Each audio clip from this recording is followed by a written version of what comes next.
બોલો કૃષ્ણ કનૈયા લાલ કી જય. ઉપસ્થિત આ દિવ્ય સુધાનું રસપાન કરવા આવેલા સર્વ ભાગ્યવાન ભગવદીજનો, યાત્રા તો આપણી માનસિક ચાલતી હતી, પણ માનસી યાત્રાને પણ ઠાકોરજીએ લીલી પરિક્રમા બનાવી દીધી. જેમ હમણાં 4-5 દિવસ પહેલા વ્રજયાત્રામાં પણ આવો જ વરસાદ થયો અને આપણી આ માનસિક પરિક્રમા પણ લીલી પરિક્રમા થઈ ગઈ. નીકળવાની તૈયારીમાં જ હતા ને એવો વરસાદ मथुरा तो गोकुल नगरी और बीच में यमुना बहे धीरे धीरे. પણ ભગવદ ઈચ્છા બધાને અપરસ કરાવીને એમ ઠાકોરજી મોકલ્યા, વ્રજયાત્રામાં જવાનું છે. તો જે ગાથાનું આપણે રસપાન કરી રહ્યા છીએ, આ 84 કોષ વ્રજ પરિક્રમા આધિ દૈવિક લીલી પરિક્રમા યા વનયાત્રા અનેક અનેક નામથી જેને આપણે સંબોધીએ છીએ. વિશેષ રૂપે ને વનયાત્રા પણ કહેવાય છે.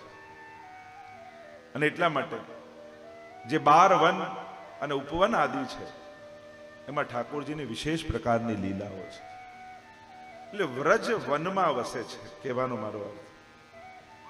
મંદિરો વંદનીય છે, સ્મરણીય છે, પૂજનીય છે, પણ વ્રજની મહત્તા એની રજમાં છે. વ્રજની મહત્તા એના વહેતા પવનમાં છે. વ્રજની મહત્તા એ કલકલ વહી જતા શ્રી યમુનાજીના જલમાં છે. જેમ 5 તત્વનો આ દેહ છે અને વ્રજમાં જ્યારે તમે નિવાસ કરો છો ત્યારે તમારા 5 તત્વોની શુદ્ધિ થાય છે. અને શુદ્ધિ નહીં કહું, એને અલૌકિકતા સંપાદન થાય છે. પૃથ્વી, જળ, તેજ, વાયુ, આકાશ વ્રજયાત્રા કરવા જાઓ એટલે પૃથ્વી તત્વ, ભૂમિ પર શયન એમ કહેવામાં આવે, ખુલ્લા પગે ચાલવાનું. એટલે જે તમે 1 વર્ષ ઘરમાં રહ્યા અને જેટલી વાર માણ ભૂમિનો સ્પર્શ કર્યો છે, તો આ 40 દિવસ વ્રજયાત્રા કરો તો 40 દિવસ તમે ભૂમિનો સ્પર્શ કરો છો. અને આ ભૂમિ સાધારણ નથી, મુક્તિને પણ મુક્તિ આપનારી આ ભૂમિ છે. એટલે રજની મહત્તા વ્રજમાં વિશેષ છે. એટલે જ્યારે પણ વ્રજયાત્રામાં જાઓ ત્યારે વ્રજ રજથી ગભરાવું નહીં. અને મેં તો જોયું છે ઘણાને ડસ્ટની એલર્જી હોય છે, પણ વ્રજમાં જાય ને તો બધું મટી જાય છે. એમ ઘરે થોડું પણ કંઈક હોય તો એને એલર્જી થઈ જાય, નામ થઈ જાય, પણ રજમાં વનયાત્રા કરતા હોય અને રજમાં જ રહેતા હોય તો કાંઈ ન થાય. એવું જોયું છે. મેં તો ઘણા અનુભવો લોકોના સાંભળ્યા છે, મારી આંખે મેં જોયા છે. અમારા તો એક પરિચિત જ વૈષ્ણવ હતા જેને ત્યાં અમે મુકામ કરતા. એને એટલી બધી કમરના મણકાની તકલીફ, નીચે બેસી જ ના શકે, ચાલી ના શકે. અમારી ગિરિરાજજીમાં કથા હતી અને ડોક્ટરે તો બિલકુલ ના જ પાડી હતી કે તમારાથી તો નીચે બેસાય નહીં અને ચલાય બી નહીં. એટલે અને એણે સંકલ્પ કર્યો મારે જેની કથા ભૂમિ ઉપર બેસીને જ સાંભળ્યું છે, ગિરિરાજજીની તરેટી. અને 7 દિવસ એ બેઠા, હિંમત કરી. અને ચમત્કાર તો નાનો શબ્દ કહેવાય, ગિરિરાજ બાવાનો પ્રભાવ એવો કે પછી તો એવા દોડતા થઈ ગયા કે એના ડોક્ટરને આશ્ચર્ય થયું કે તમને મટ્યું કઈ રીતે આ બધું. પછી કાયમ માટે નીચે બેસતા થયા, ચાલતા થયા, સીડીઓ ચડી જાય છે કે જ્યાં સુધી રહ્યા ત્યાં સુધી પછી તો ક્યારે એમને ઉપર બેસવાનો વારો ના આવે, એ ભૂમિ પર બેસતા. એવો મેં તો પ્રભાવ જોયેલો છે વ્રજ રજનો. તો વ્રજની મહત્તા એની રજથી છે. પૃથ્વી જલતત્વ એ તો ઘર જ છે. મેહુલો ગાજે ને માધવ નાચે, મેહુલો ગાજે ને માધવ નાચે, મેહુલો ગાજે ને માધવ નાચે, રૂમ ઝુમ વાગે પાય ઘોઘરી, મેહુલો ગાજે ને માધવ નાચે.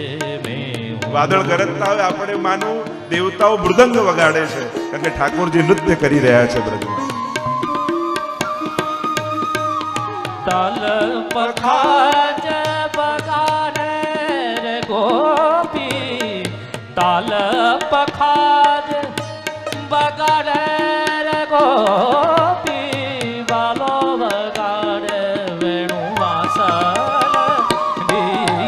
મેહુલો ગાજે ને માધવના. નરસિંહ મહેતાનું પ્રસિદ્ધ પદ આપણે તો એમાં નથી થતું, આ તો સહજ. તો પૃથ્વી તત્વ જલ તત્વ. તમે વ્રજમાં જાઓ, સૌથી પહેલા જલમાં હાથમાં શ્રી યમુનાજીને ગ્રહણ કરો, એટલે એ સમયે તમારા શરીરમાં રહેલા જલ તત્વની આધિ દૈવિકતા સંપાદિત થાય છે. તમે કેવલ યમના પાન નથી કરતા, કારણ કે લૌકિક દેહથી વ્રજમાં જવાય નહીં, અને જવાય તો વ્રજ રસનો અનુભવ ન થાય, એટલે તનુ નવત્વ સંપાદિત થવું અતિ આવશ્યક છે. અને આપણા બધાનો દેહ પૃથ્વી જળ તેજ વાયુ આકાશથી બનેલો છે, અને એટલા માટે પૃથ્વી તત્વની શુદ્ધિ ખુલ્લા પગે ચાલવાથી થાય છે. જ્યારે તમારા ચરણોનો સ્પર્શ ભૂમિ વ્રજ ભૂમિને થાય છે, ત્યારે આપણા દેહમાં રહેલા પૃથ્વી તત્વને અલૌકિકતા સંપાદિત થાય છે. યમના પાન કરી નિયમ ગ્રહણ કરો છો, ત્યારે જલ તત્વની અલૌકિકતા સંપાદિત થાય છે. તેજ તત્વ પૃથ્વી જલ તેજ વાયુ ને આકાશ. તેજ તત્વ તમે બેઠકજીમાં જ્યારે ઝારી ભરો છો ને, ત્યારે અગ્નિ રૂપ શ્રી મહાપ્રભુજી છે. અને અથવા એ વ્રજરજમાં તાપ જ્યારે, કારણ કે જ્યારે લીલી પરિક્રમા હોય ત્યારે બપોરના સમયે બહુ તડકો પડે, એ તાપ જ્યારે ગ્રહણ કરો, પૃથ્વી તમારા દેહને સ્પર્શે. અથવા આપણે ત્યાં તો સૂર્ય રૂપ શ્રી મહાપ્રભુજી છે. ભક્તિ માર્ગાબ્જ માર્તંડ, ભક્તિ માર્ગના સૂર્ય મહાપ્રભુજી છે. અને આ દેહથી ભક્તિ સંપાદિત કરવી છે. અને એટલા માટે જ્યારે યમના પાન કરી મહાપ્રભુજીની બેઠકજીમાં દંડવત કરી જારી ચરસ્પર્શ કરો, ધોતી ઉપરણા ધરાવો, ત્યારે શ્રી વલ્લભના સાનિધ્ય માત્રથી તેજ તત્વની અલૌકિકતા સંપાદિત થાય છે. વાયુ તત્વ જ્યારે વ્રજમાં તમે વિચરણ કરતા હો અને ત્રિવિધ પવન સંચરે, એ વ્રજના પવનનો સ્પર્શ થતા વાયુ તત્વની શુદ્ધિ થાય. અને આકાશ તત્વ એમ કહેવાય કે કોઈ બાંધેલા મકાનમાં એ સમયે રહેતા નથી, ખુલ્લા આકાશમાં જીવ રહેતા હોય, એક ટેન્ટ હોય ખાલી, અને એ આકાશ તત્વની શુદ્ધિ એ વ્રજમાં નિવાસ કરવાથી, શયન કરવાથી, રાત્રિના સમયે જ્યારે ખુલ્લા આકાશમાં જીવ આખો દિવસ ખુલ્લા આકાશમાં જ વિચરણ કરવાનો હોય, અને આમ આકાશ તત્વની શુદ્ધિ, આમ પાંચે તત્વોના અલૌકિકતા સંપાદન એ વ્રજમાં નિયમપૂર્વક રહેવાથી થાય. અને જ્યારે આ પાંચે તત્વોની અલૌકિકતા સંપાદિત થાય, ત્યારે આ જ દેહથી એ અલૌકિક એવા યુગલ સ્વરૂપની લીલાઓનું દર્શન થાય. એટલે યમુનાજીની અષ્ટસિદ્ધિઓમાં પણ જે શરૂઆતમાં જ ગુસાઈની પણ 4 સિદ્ધિ, જે સંયોગની ને 4 વિપ્રયોગની, આમ 8 પ્રકારની યમુનાજીની સિદ્ધિની ચર્ચા કરી છે. એમાં પ્રગટ નેત્રોથી ભગવદ લીલાના દર્શન થાય એવી સિદ્ધિ એક આવે છે. આ જ નેત્રોથી. જો મર્યા પછી ભગવાન મળે એ સિદ્ધાંત પુષ્ટિ માર્ગનો નથી, અને મર્યા પછી જ મળવાના હોય તો ભગવાન મેળવવાનો સાવ સહેલો રસ્તો કે મરી જાવ. મર્યા પછી જો ભગવાનને મેળવવા ના હોય, ભગવાન મેળવવાનો સાવ સહેલો રસ્તો. પુષ્ટિ માર્ગ મર્યા પછી ભગવાનને મળવાની વાત નથી કરતો. પુષ્ટિ માર્ગ કહે છે આ જ દેહથી તારે ઠાકોરજીના ભગવદ રસનો અનુભવ કરીને જવાનો છે. આ જ આંખે તારે એને જોવાનો છે. આ જ કાનથી તારે વેણુનો નાદ સાંભળવાનો છે. આ જ હસ્તથી એમને ગોદમાં તારે લેવાના છે. પુષ્ટિ ભક્તિ એ જીતા જીવંત ભગવદ અનુભવ કરાવવાની ભક્તિ છે. એટલે અહીંયા મર્યા પછીના વાયદા નથી. ક્યાંય 84-252 એ ચિંતા નથી કે મારા મર્યા પછી મારી શું ગતિ થશે, એવી ચિંતામાં કોઈ બેઠું રહ્યું હોય એવી કોઈ ચર્ચા નથી. એ તો તાપ એ કરે છે કે બ્રહ્મ સંબંધ લીધું છે, શરણાગત થયો છું, સેવા કરું છું, હજી ઠાકોરજી કેમ અનુભવ નથી જતાવતા, હજી પ્રભુ કેમ માંગતા નથી, હજી કેમ મને સ્વાનુભાવ થતો નથી, એનો તાપ જીવને છે. અને આ તાપ જેના હૃદયમાં થાય ને, એના પાપ બધા એ જ ક્ષણે બળી જાય. ગંગાજીમાં સ્નાન કરીને પાપથી વિમુક્ત થઈએ એ તો જુદી વાત, પણ દરેકની ભીતર એક ભક્તિની ગંગા વહે છે. જ્યારે ભગવદ વિરહ પ્રગટ થાય અને નેત્રોમાંથી ભગવદ વિરહને કારણે અશ્રુપાત થાય અને આંસુઓની ગંગામાં જે સ્નાન કરે ને, એ જ ક્ષણે એ પવિત્ર થઈ જતો હોય છે. એ 2 ટીપા ભગવદ વિરહના અશ્રુપાત નેત્રોથી થાય, એનાથી પવિત્ર સ્નાન બીજું કોઈ નથી. એ જ ક્ષણે એના સર્વ પાપોનું શમન થઈ જાય છે. તો આપણે બધા જ ભાગ્યશાળી છીએ. 84 કોષ બ્રજ પરિક્રમાનો આ આનંદ, આ લાભ, આ માનસીની ભાવના આપણે બધા જ કરી રહ્યા છીએ કે એક ચિંતન દ્વારા, એક ભાવના દ્વારા આપણે બધા કથાને નિમિત્ત કરી અને યાત્રા કરી રહ્યા છીએ. જે લોકો વ્રજયાત્રામાં ગયા હશે એને તો એક એક દ્રશ્યો પોતાના આંખોની આગળ આમ પ્રગટ થાય કે આ સ્થાને અમે નિયમ લીધો હતો, આમ મુકામ કર્યો હતો, અને બધી જ લીલાઓનું અનુસંધાન એને થાય. તો આવો ચાલીએ વ્રજયાત્રામાં. ચાલો રે અમે વ્રજમાં જવાના, ચાલો રે અમે વ્રજમાં જવાના, ચાલો રે અમે વ્રજમાં જવાના, ચાલો રે અમે વ્રજમાં જવાના, વ્રજમાં જવાના ગિરિરાજને નિરખવા, વ્રજમાં જવાના ગિરિરાજને નિરખવા, ચાલો રે, ચાલો રે અમે વ્રજમાં જવાના, ચાલો રે અમે વ્રજમાં જવાના, ચાલો રે અમે વ્રજમાં જવાના, ચાલો રે અમે વ્રજમાં જવાના. चलो मिलकर चलते हैं ब्रज की ओर. भावना करजो કે આપણી યાત્રા ગઈકાલે તાલવનમાં મુકામ કર્યો હતો ને ત્યાંથી આગળ જઈ રહી છે. દરેકના હૃદયમાં આનંદ અને ઉલ્લાસ છે. પ્રભુના સ્મરણ કરતા કરતા, એમના જયઘોષ કરતા કરતા આપણી વ્રજયાત્રા આગળ વધી રહી છે. ગિરિ કંદરામાં મુરલિયો બોલે, ગિરિ કંદરામાં મુરલિયો બોલે, ગિરિ કંદરામાં મુરલિયો બોલે, ગિરિ કંદરામાં મુરલિયો બોલે, મુરલિયો બોલે ને વૈષ્ણવ ડોલે, મુરલિયો બોલે ને કેવો કેવોના સ્વર સંભળાય. ચાલો રે, જય હો, ચાલો રે અમે વ્રજમાં જવાના, ચાલો રે અમે વ્રજમાં જવાના, વ્રજમાં જવાના ગિરિરાજને નિરખવા, વ્રજમાં જવાના ગિરિરાજને નિરખવા, ચાલો રે, ચાલો રે અમે વ્રજમાં જવાના, ચાલો રે અમે વ્રજમાં જવાના. જય હો.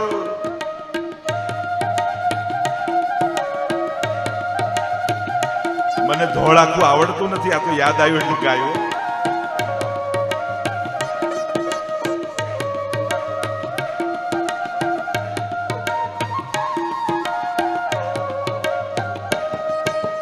લાલ પીળી ચુંદડી માંડીને ધરાવશું, લાલ પીળી ચૂંદડી માળીને ધરાવશું, હે લાલ પીળી ચુંદડી માંડીને ધરાવશું, લાલ પીળી ચૂંદડી માળીને ધરાવશું, મેવા મિશ્રી નામે ભોગ ધરવાના, મેવા મિશ્રી નામે ભોગ ધરવાના, ચાલો રે, ચાલો રે અમે વ્રજમાં જવાના, ચાલો રે અમે વ્રજમાં જવાના, વ્રજમાં જવાના ગિરિરાજને નિરખવા, વ્રજમાં જવાના ગિરિરાજને નિરખવા,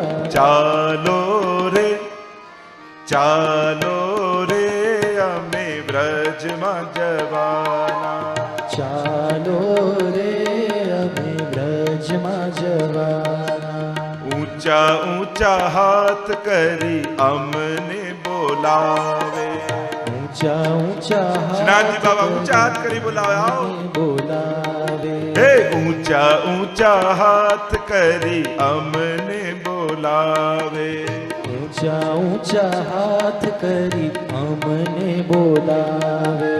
ઊંચા ઊંચા હાથ કરી અમને બોલાવે. કોઈને આવડે છે? ઊંચા હાથ કરી અમને બોલાવે. બોલો ગોવર્ધન કી જય. આપણી બ્રજયાત્રા પહોંચી તાલવન મુકામ કર્યો હતો ગઈકાલે. આ તાળવન જેને કહીએ, તાલવન કહીએ, ધેનુકાસુરનો ઉદ્ધાર પ્રભુએ કર્યો. અનેકવિધ પ્રકારની લીલાઓના આપણે દર્શન કર્યા. ત્યાં પ્રભુએ નીલકમલમાં છુપાઈ અને મનોરથ પૂર્ણ કર્યો ગોપીજનોનો. પરિક્રમા ત્યાંથી આપણી ચાલતી ચાલતી કુમુદવનમાં આવી.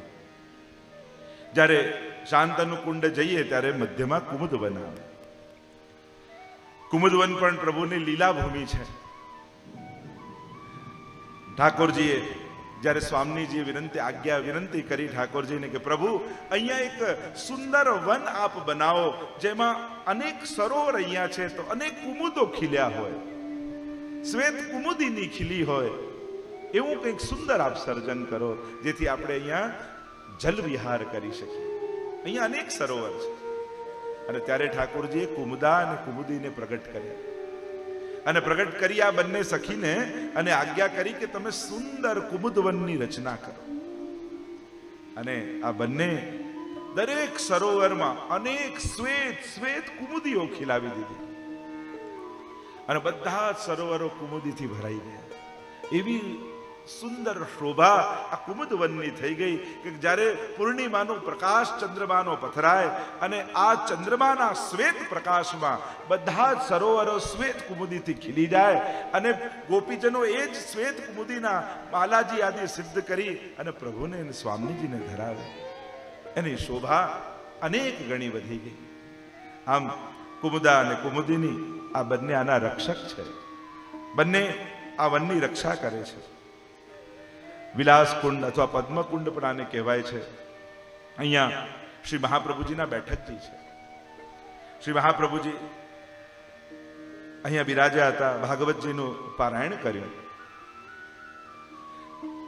મહાપ્રભુજીને કૃષ્ણદાસ મેઘને વિનંતી કરી કે જયરાજ, અમને આ કુમુદા અને કુમુદીના દર્શન કરાવો, કે જે આ વનની રક્ષા કરે છે અને જેણે આ સુંદર અલૌકિક સૃષ્ટિનું સર્જન કર્યું છે. અને ત્યારે શ્રી મહાપ્રભુજી કૃપા કરી કુમુદા અને કુમુદીના દર્શન તો કરાવ્યા, પણ ઠાકોરજી અને સ્વામીજી અલૌકિક જલ વિહાર અહીંયાના સરોવરમાં કરી રહ્યા છે, આ કુંડોમાં કરી રહ્યા છે, એવા દર્શન પણ કૃષ્ણદાસ મેઘનાદીને કરાવ્યા. જો આપણે ત્યાં એટલે જ તો ક્રમ છે, આચાર્યોની સાથે વ્રજમાં જતા હોય છે. એનો મૂળ ભાવ એ કે જ્યારે મહાપ્રભુજી પધારે છે ત્યારે વ્રજ પોતાના મૂળ આધિદૈવિક લીલા સાથે પ્રગટ થઈ જાય છે. આપણે ત્યાં એટલે જ એ ભાવના કે જ્યારે પણ તીર્થમાં જઈએ તો ગુરુજનો સાથે જઈએ, એટલે એ આપણને સમજાવે ને માર્ગદર્શન આપે એ જેટલું કારણ નથી હોતું, પણ એવે શાસ્ત્રો એવી આજ્ઞા કરે છે કે જ્યારે આચાર્યો અને મહાપુરુષો તીર્થમાં પધારે છે ત્યારે તીર્થના દેવતાઓ પ્રગટ રૂપે એ તીર્થમાં આવીને બિરાજમાન થઈ જાય છે. અને એટલા માટે વ્રજમાં પણ જ્યારે જઈએ ત્યારે એની ભાવના એવો હોય કે વલ્લભ કુલે જે લીલી પ્રકારમાં ઉપાડી હોય એમાં જતા હોય છે. કારણ કે જ્યારે વલ્લભ બિરાજતા હોય, પધારતા હોય, એમના ઠાકોરજી સાથે બિરાજતા હોય અને ઠાકોરજી વ્રજમાં પધારે એટલે વ્રજના દરેક સ્થાનો અને એમાં ગૂઢ રૂપે રહેલા આ લીલા પરિકરો, જે ગોપીજનો ગોપજનો જેમાં ગૂઢ રૂપે લીલા ચાલી રહી છે, ભૌતિક નેત્રોથી દેખાતી નથી, એ બધી જ લીલાઓ પ્રગટ થઈને થવા લાગે. કારણ કે આજે ઠાકોરજી વ્રજમાં પધાર્યા છે. વલ્લભકુલ અને એમના માથે બિરાજતા પ્રભુ જ્યારે વ્રજમાં પધારતા હોય અને એમની સાથે જવાનો આ ભાવ આપણે ત્યાં બતાવ્યો છે કે બધું પ્રગટ રૂપે સ્વીકૃત થાય. ત્યારે મહાપ્રભુજી પણ પોતે સ્વીકાર કરે છે. ત્યારે કુંડમાં આવી જે લીલા ઠાકોરજી એ કુંડ એ સરોવરમાં કરી હોય અને જ્યારે તમે એમાં સ્નાન કરો છો ત્યારે એ રસનો અનુભવ એ ત્યાં થાય છે. એવો ભાવ આપણે ત્યાં છે. તો આમ કૃષ્ણદાસ મેઘન આદિને દર્શન કરાવ્યા છે. આ કુમુદવન અહીંયા પ્રભુ ગાયો ચરાવવા પધારતા એની પણ એક કથા છે. સાથે સાથે અહીંયા દુર્ગા દેવીનું પૂજન મંદિર છે. કારણ કે ઇન્દ્રમાન ભંગ થયો ત્યારે વીજળી રૂપે દુર્ગા દેવી ત્યાં પ્રગટ થવાના હતા. એટલે ઠાકોરજી પાસે આવ્યા અને વિનંતી કરી કે પ્રભુ આપ ઇન્દ્રના માનનું ભંગ કરશો અને ત્યારે એ વર્ષા કરાવશે, ત્યારે મારે વીજળી રૂપે ત્યાં આવવું પડશે, આપને શ્રમ કરાવીશ, એટલે હું પહેલેથી ક્ષમા માંગવા આવી છું. ઠાકોરજી એમને આશીર્વાદ આપ્યા કે હું તમને આશીર્વાદ આપું છું, તમે દુર્ગા રૂપે અહીંયા વ્રજમાં સદાય પૂજાતા રહેશો અને જે તમારું આરાધન કરી મારા દર્શનની વાંછના યા યાચના આપની પાસે કરશે તો આપના આશીર્વાદથી એને મારા દર્શન વ્રજમાં થશે. અને એટલા માટે વ્રજમાં જેટલા દેવી દેવતાઓના મંદિર આવે છે એ બધા જ ભક્ત રૂપે ત્યાં પધારે છે. અને એ મંદિરોમાં જઈ દરેક વખતે વૈષ્ણવ એક જ વસ્તુ યાચના કરવી કે આપને જે સૌભાગ્ય વ્રજવાસ કરવાનું મળ્યું છે અમને એવા આશીર્વાદ આપો કે અમારો પણ અખંડ વ્રજવાસ થાય. દરેક દેવતાઓ પાસે જઈ વ્રજમાં એક જ વસ્તુ માંગી કે આપને જે સુખ મળ્યું વ્રજવાસનું, ભગવદ લીલા દર્શનનું, એવું સુખ અમને મળે. અને આ રીતે યાચના અને વાંચના કરાતી હોય છે. તો આમ દુર્ગા દેવીનું મંદિર ત્યાં બિરાજે છે. અને પ્રસિદ્ધ કુમુદવન, અનેકવિધ બધા સ્થાનો, રાસના તો સ્થાન છે જ, અલૌકિક રસમય લીલાના તો સ્થાન છે, પણ કુમુદવનમાં છાક લીલાનું વર્ણન આવે છે કે અહીંયા પ્રભુએ છાક લીલા પણ કરી છે.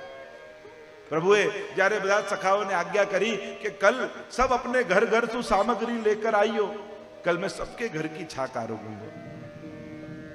અને બધા સખાઓ તો પ્રસન્ન થઈ ગયા. દોડતા જઈને માતાને કહ્યું, मैया लाला ने कृपा की, लालन ने कृपा की है और कहा है कि कल अपने घर की छाक आरोगेंगे. ગોપીઓ તો પ્રસન્ન થઈ ગઈ. અમારા મનમાં તો ઘણા સમયથી મનોરથ હતો કે અમારા ઘરની ઠાકોરજીને સામગ્રી આરોગાવી. બધાએ સુંદર સુંદર સામગ્રી બનાવી અને ટોકરી બાંધી દીધી. સખાઓને લઈને પ્રભુ પધાર્યા છે કુમુદબન. બહુત દિનન હમ બસે કુમુદબન, કૃષ્ણ તિહારે સાથ એસો સ્વાદ કબહુ ન ચાખ્યો, સુન ગોકુલ કે નાથ મીઠો મદન ગોપાલ. મીઠો મદન ગોપાલ આજ દધી, મીઠો મદન ગોપાલ.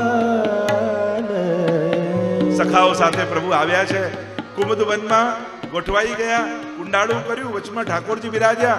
બધા પોતપોતાની ટોકરી ખોલવા લાગ્યા. લે લાलन मेरी मैया पेड़ा बड़े सुंदर बनावे यार, अरे लालन मेरी मैया बर्फी बड़ी सुंदर बनावे. प्रभु बधाना आरोगता जाए અને પ્રસન્ન થતા જાય. हाँ लाला तेरी मैया तो बड़ी चतुर है, बड़ी सुंदर सामग्री बनावे, सबके आरोग रहे हैं. એટલામાં એક ગરીબ બ્રાહ્મણનો દીકરો મધુમંગલ દૂરથી જુએ, અરે મારી પાસે તો કાંઈ નથી. દોડતો દોડતો પાછો ઘરે ગયો. मैया मैया मैया करतो करतो घरे આવ્યો. पूछा कहाँ है बेटा, तू तो लालन के साथ वन में गया था, यहाँ कैसे वापस आ गया? अरे मैया ઠાકોરજી બધાની સામગ્રી આરોગી રહ્યા છે અને મને પણ ઈચ્છા છે કે આપણા ઘરની પણ સામગ્રી કઈ આરોગો. ગોપીનું હૈયું ભરાઈ આવ્યું. બેટા આપણે ગરીબ બ્રાહ્મણ, આપણે ત્યાં તો કાંઈ નથી. અરે કંઈક તો હશે ને માં. અરે કહ્યું ને બેટા, ડબ્બા ઊંધા કરીને બતાવજો, કાંઈ નથી. અરે મૈયા મારા મનમાં મનોરથ આવ્યો છે, કંઈક તો હશે. અને યાદ આવ્યું કે પરમ દિવસની ખાટી છાછ પડી છે, ચાલશે? હા મૈયા ચાલશે. મોટું કુલ્લડ લીધું, વઘાર કરી દીધો છાસને અને કહ્યું કે લાલા બહુ ખાટી છે, આગ્રહ ન કરતો લાલનને પીવડાવવાનો. અને તો પ્રસન્ન થઈ ગયો મધુમંગલ. કટોરો લઈને દોડતો દોડતો દોડતો કુમુદવનમાં આવ્યો અને ઠાકોરજી કોઈના પેડા, કોઈની બરફી, કોઈની જલેબી આરોગી રહ્યા.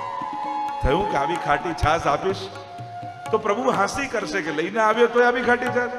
ના ના, પ્રભુને ના આપે. પણ મારા હાથમાં જોશે તો માંગશે ખરા. શું કરું? લાવ હું જ પીજો. અને આમ વિચાર કરીને કુલ્લડો મધુમંગલે મુખમાં લગાડ્યો અને પ્રભુ જોઈ ગયા. મધુમંગલ ઉભો રે, ભાગ્યા પ્રભુ. પેલો ગભરાયો ક્યાંક પ્રભુ ચાખી ન લે. કુલ્લડ મોટું ને મોઢું નાનું, ઉલેડી દીધું. એક ધાર નીકળી હોઠ પાસે, થોડીમાંથી આવીને બિંદુ પડવા લાગ્યા. ઠાકોરજી દોડતા આવ્યા ને ખોબો મૂક્યો અને મધુમંગલની એઠી છાસ પીતા પીતા પ્રભુ બોલ્યા, એસો સ્વાદ કબહુ ન ચાખ્યો, સુન ગોકુલ કે નાથ. અરે આવી મીઠી છાસ તો ક્યારે નથી પીધી, મીઠો મદન ગોપાલ.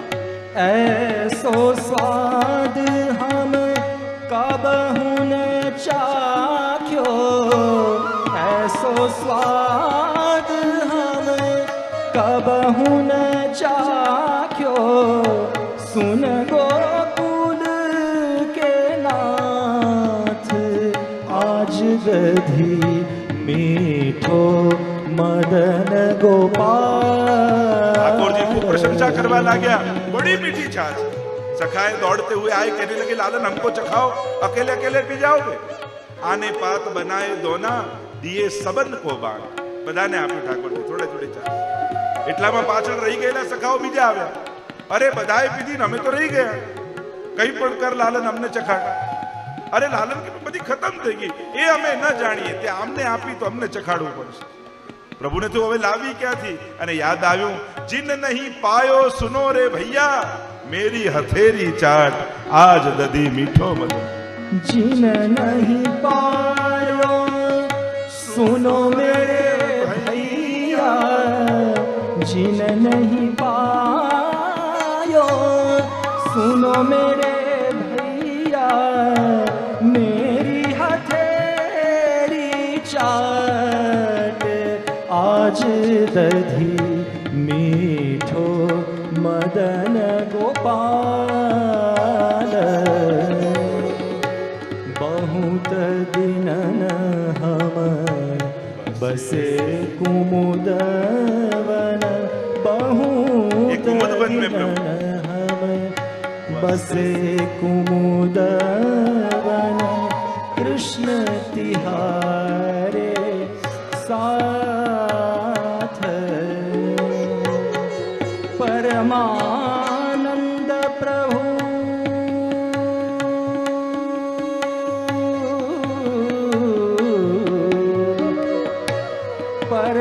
परमानंद प्रभु हम सब जानत, तुम त्रिभुवन के भूप आज दधी मीठो मदन गोपाल। मीठो मदन गोपाल आज दधी मीठो मदन गोपाल। गोपाल मीठो मदन गोपाल। આ કુમુદવન જ્યાં ઠાકોરજી આ છાક લીલા કરે, નિત્ય આપણે પણ ઠાકોરજીની સન્મુખ આ પદાદી ગાતા હોઈએ, પણ એ લીલા જે સ્થળમાં થઈ હોય એ ભૂમિ પણ ધન્ય છે। આપણે ત્યાં તો સર્વોત્તમ સ્તોત્રમાં નામ આવે છે ભૂમિ ભાગ્યમ, કે જ્યાં જ્યાં મહાપ્રભુજીએ ચરણ પધરાવ્યા, ભાગવતજીના પારાયણ કર્યા, એ ભૂમિનું સૌભાગ્ય છે। ભાગ્યશાળી છે ભૂમિ જેમાં શ્રી વલ્લભના ચરણારવિંદ પડ્યા। અંગ બંગ કલિંગ કૈકટ મગધ મારુ સુર સિંધ, તે તામસના અઘર્યા પદરા પ્રતાપ પદરજ ગંધ। અને અનેક જીવ પર કૃપા કરવા દેશાંતર પદે પ્રવેશ, અને કોમલ પદ જ્યાં કમલ વિલસે, ધન્ય કહું તે દેશ। વલ્લભાખ્યાન ગોપાલદાસજી કહે છે, કોમલ પદ જ્યાં કમલ વિલસે, ધન્ય કહું તે દેશ। જ્યાં શ્રી વલ્લભના ચરણનો સ્પર્શ જે ભૂમિને મળ્યો એ દેશ ધન્ય છે, એ ભૂમિ ધન્ય છે। એમ જ આ વ્રજની ભૂમિ ધન્ય છે કે જ્યાં ઠાકોરજી આવી આવી લીલા કરી છે। એટલે વ્રજની જે જે સ્થાનોમાં તમે જાઓ, આ બધી ઠાકોરજી વ્રજ કમળની એક એક પાંખુડીઓ છે, 56 પાંખુડીઓ જે છે આ બધા જ વ્રજના સ્થળો છે જ્યાં ઠાકોરજી આવી દિવ્ય લીલા કરી છે। એટલે જ્યારે પણ યાત્રામાં તમે જાઓ અને આ ભૂમિમાં જાઓ ત્યારે એ ભૂમિની લીલાનું ચિંતન કરવું, એ લીલાને અનુકૂળ ત્યાંના જે પદગાન હોય અષ્ટસખાની વાણીના, એના ચિંતન કરીને ગાન કરવા। કારણ કે અષ્ટસખાની વાણી એક એવો મંત્ર છે કે જે મંત્રને આધીન થઈ દેવતાઓ સામે આવીને ઊભા રહી જાય, એમ અષ્ટસખાની વાણીના કીર્તનો એવા મંત્ર છે કે જ્યારે એ ગાઓ તો એ લીલાઓ આંખની સામે પ્રગટ થઈ જાય। જેમ આહ્વાનના મંત્રો હોય છે દેવતાઓના, અને મંત્રને વશ થઈ દેવતાઓ મંત્ર આધીન સૌ દેવતા, એમ ભક્તિભૂષણમાં દયારામભાઈ કહે છે મંત્રને આધીન છે દેવતાઓ, અને ઠાકોરજી ભગવદીઓની વાણીને આધીન છે। અને એટલા માટે કોઈ બી સારું કાર્ય પણ કરવા જતા હો ને તમે, તો કોઈ ભગવદી, કોઈ વૈષ્ણવ, કોઈ ગુરુજન એની પાસે આશીર્વાદ લે, ભલે દિલથી આપે કે ન આપે, એને કહ્યું ઠાકોર તમને સફળ કરે, આટલું બોલી બી દે ને તો ભગવદીઓની વાણીની લાજ ઠાકોરજી રાખી લેતા હોય છે. ખાલી બોલી પણ દે, કેવલ વાણીથી કહી દે ને તો બી એની બિચારું દિલથી આશીર્વાદ આપ્યા કે નહીં ને સારા આપ્યા નહીં. ઘણા લોકો કેમ દિલથી આશીર્વાદ આપે તો એની જરૂર નથી. ખાલી વાણી કોઈ ભગવદીઓની નીકળી જાય, આચાર્યોની, મહાપુરુષોની, કોઈ વૈષ્ણવની પણ, તો એ વૈષ્ણવના શબ્દોની લાજ ભગવાન સાચવતા હોય છે. એટલે શુભ કાર્ય કરવા જતા હોઈએ ત્યારે વડીલોને તો પગે લાગીએ, પણ કોઈ વૈષ્ણવના આશીર્વાદ લેવા, કોઈ ગુરુજન, કોઈ ભગવદીજન, કોઈ સંતજનના આશીર્વાદ લેવા, જેથી એ વાણીની લાજ ઠાકોરજી રાખી તમને તમારું કાર્ય સફળ કરે. આ વિધાન છે, આ વિવેક છે આપણે ત્યાં. અને એટલા માટે એ સ્થળોની મહત્તા આપણે ત્યાં ગવાઈ છે. જે સ્થળોમાં જે લીલા થઈ હોય, લીલા મધુરા, આપણે ત્યાં એટલે જ કહ્યું કે આ લીલા બધી આનંદાત્મક છે. ઘણીવાર તમને લીલામાં એમ લાગે આને અપરાધ થયો, આને ક્રોધ કર્યો, આને દ્વેષ કર્યો. તમે લીલાના પ્રસંગો વાંચો ને તો એમાં પણ એવું આવે તો તમને એમ થાય કે સાંસારિક આ વૃત્તિઓ લીલામાં કઈ રીતે, એમાં ક્રોધ કેવો, એમાં આવો ઈર્ષા કેવી, એમાં આવા દોષ કેવા. તો કહું લીલામાં બધું લીલાત્મક છે. એને આ વ્યવહારિક જગતના દોષ ગુણ સાથે નહીં સરખાવવું. કારણ કે અહીંયા ભૂતલ પર સંસારમાં જે ગીતાજીમાં બતાવેલા તામસ, રાજસ, સાત્વિક ગુણો પ્રધાન એ પ્રકારની પ્રકૃતિ છે, એ પ્રવૃત્તિ પ્રધાન, પ્રકૃતિ સ્વભાવ પ્રધાન, એ સ્વભાવના ગુણો છે, પ્રકૃતિના ગુણો છે. પણ મહાપ્રભુજીએ સુબોધનીજીમાં જે ગોપીજનોના ભેદ બતાવ્યા, આ તામસ ગોપી, આ રાજસ ગોપી, આ સાત્વિક ગોપી, એ ગીતામાં બતાવેલી પ્રકૃતિના ભેદ પ્રમાણે નથી, એ ભાવનાના ભેદ છે. તામસ ભાવ, રાજસ ભાવ, સાત્વિક ભાવ, એ ભાવનાના ભેદ છે. એને પ્રકૃતિના ભેદ સાથે મેળાપ ન કરતા, નહીં તો ગણિત ઊંધા પડવા લાગશે. ઘણી વાર એમ થાય ગીતાજીમાં તામસ, તો આપણે આ તામસ પ્રકરણ, એટલે ગીતાજીમાં તમે જો તામસના બધા લક્ષણ જોવા જાઓ તો કે આ બધા આવા છે, તામસ ભાવ છે. એટલે આ એક નાનકડો વિવેક સુબોધનીને સમજતા પહેલા ભક્તોની પ્રકૃતિને સમજવી પડે. ગોપીઓ કયા પ્રકારની ગોપી કયો શ્લોક ગાઈ રહી છે, એ ગોપીને સમજો તો જ એના શ્લોકનું સાચું અર્થઘટન કરી શકાય. જેમ ગોપી ગીત આવે તો 19 પ્રકારના ગોપીજનો, આખા બધા જ ગોપીઓ એક જણાએ ભેગા મળીને 19 શ્લોક ગાઈ નથી દીધા. દરેક શ્લોક ગાનારી ગોપી જુદી છે, એમના ભાવનાના ભેદ છે. એટલે તો તામસ સૌથી પહેલું પ્રકરણ આવ્યું. એમ થાય કે સાત્વિકોને, નિર્ગુણોને પહેલા રાખવા જોઈએ. દસમ સ્કંદમાં જોવા જાવ તો જન્મ પ્રકરણ પછી તામસ પ્રકરણ આવી જાય. પણ તામસ ભાવ છે, અને એ ભાવને શિરમોર કયો છે. અને એ પ્રધાન ગોપીજનો, નિસ્સાધનતા, અનેક પ્રકારની એની ચર્ચાઓ કરી શકાય છે. તો આ બંનેમાં ભેદ છે. એટલે લીલાના પ્રસંગોમાં જ્યારે તમે 3 જન્મની વાર્તા વાંચતા હો ને 84 વૈષ્ણવની, ત્યારે સૌથી પહેલા પૂર્વનું લીલાનું ચરિત્ર આવે કે ચલો આ બહુ ભાષીની સખી ના બોલી ને શ્રાપ લાગ્યો, આમને ક્રોધ આવ્યો, આમનાથી આ થયું. તો એ જે પણ વાંચો એ બધું લીલાત્મક છે. એને વ્યવહાર જગતના લક્ષણો સાથે સરખાવતા નહીં.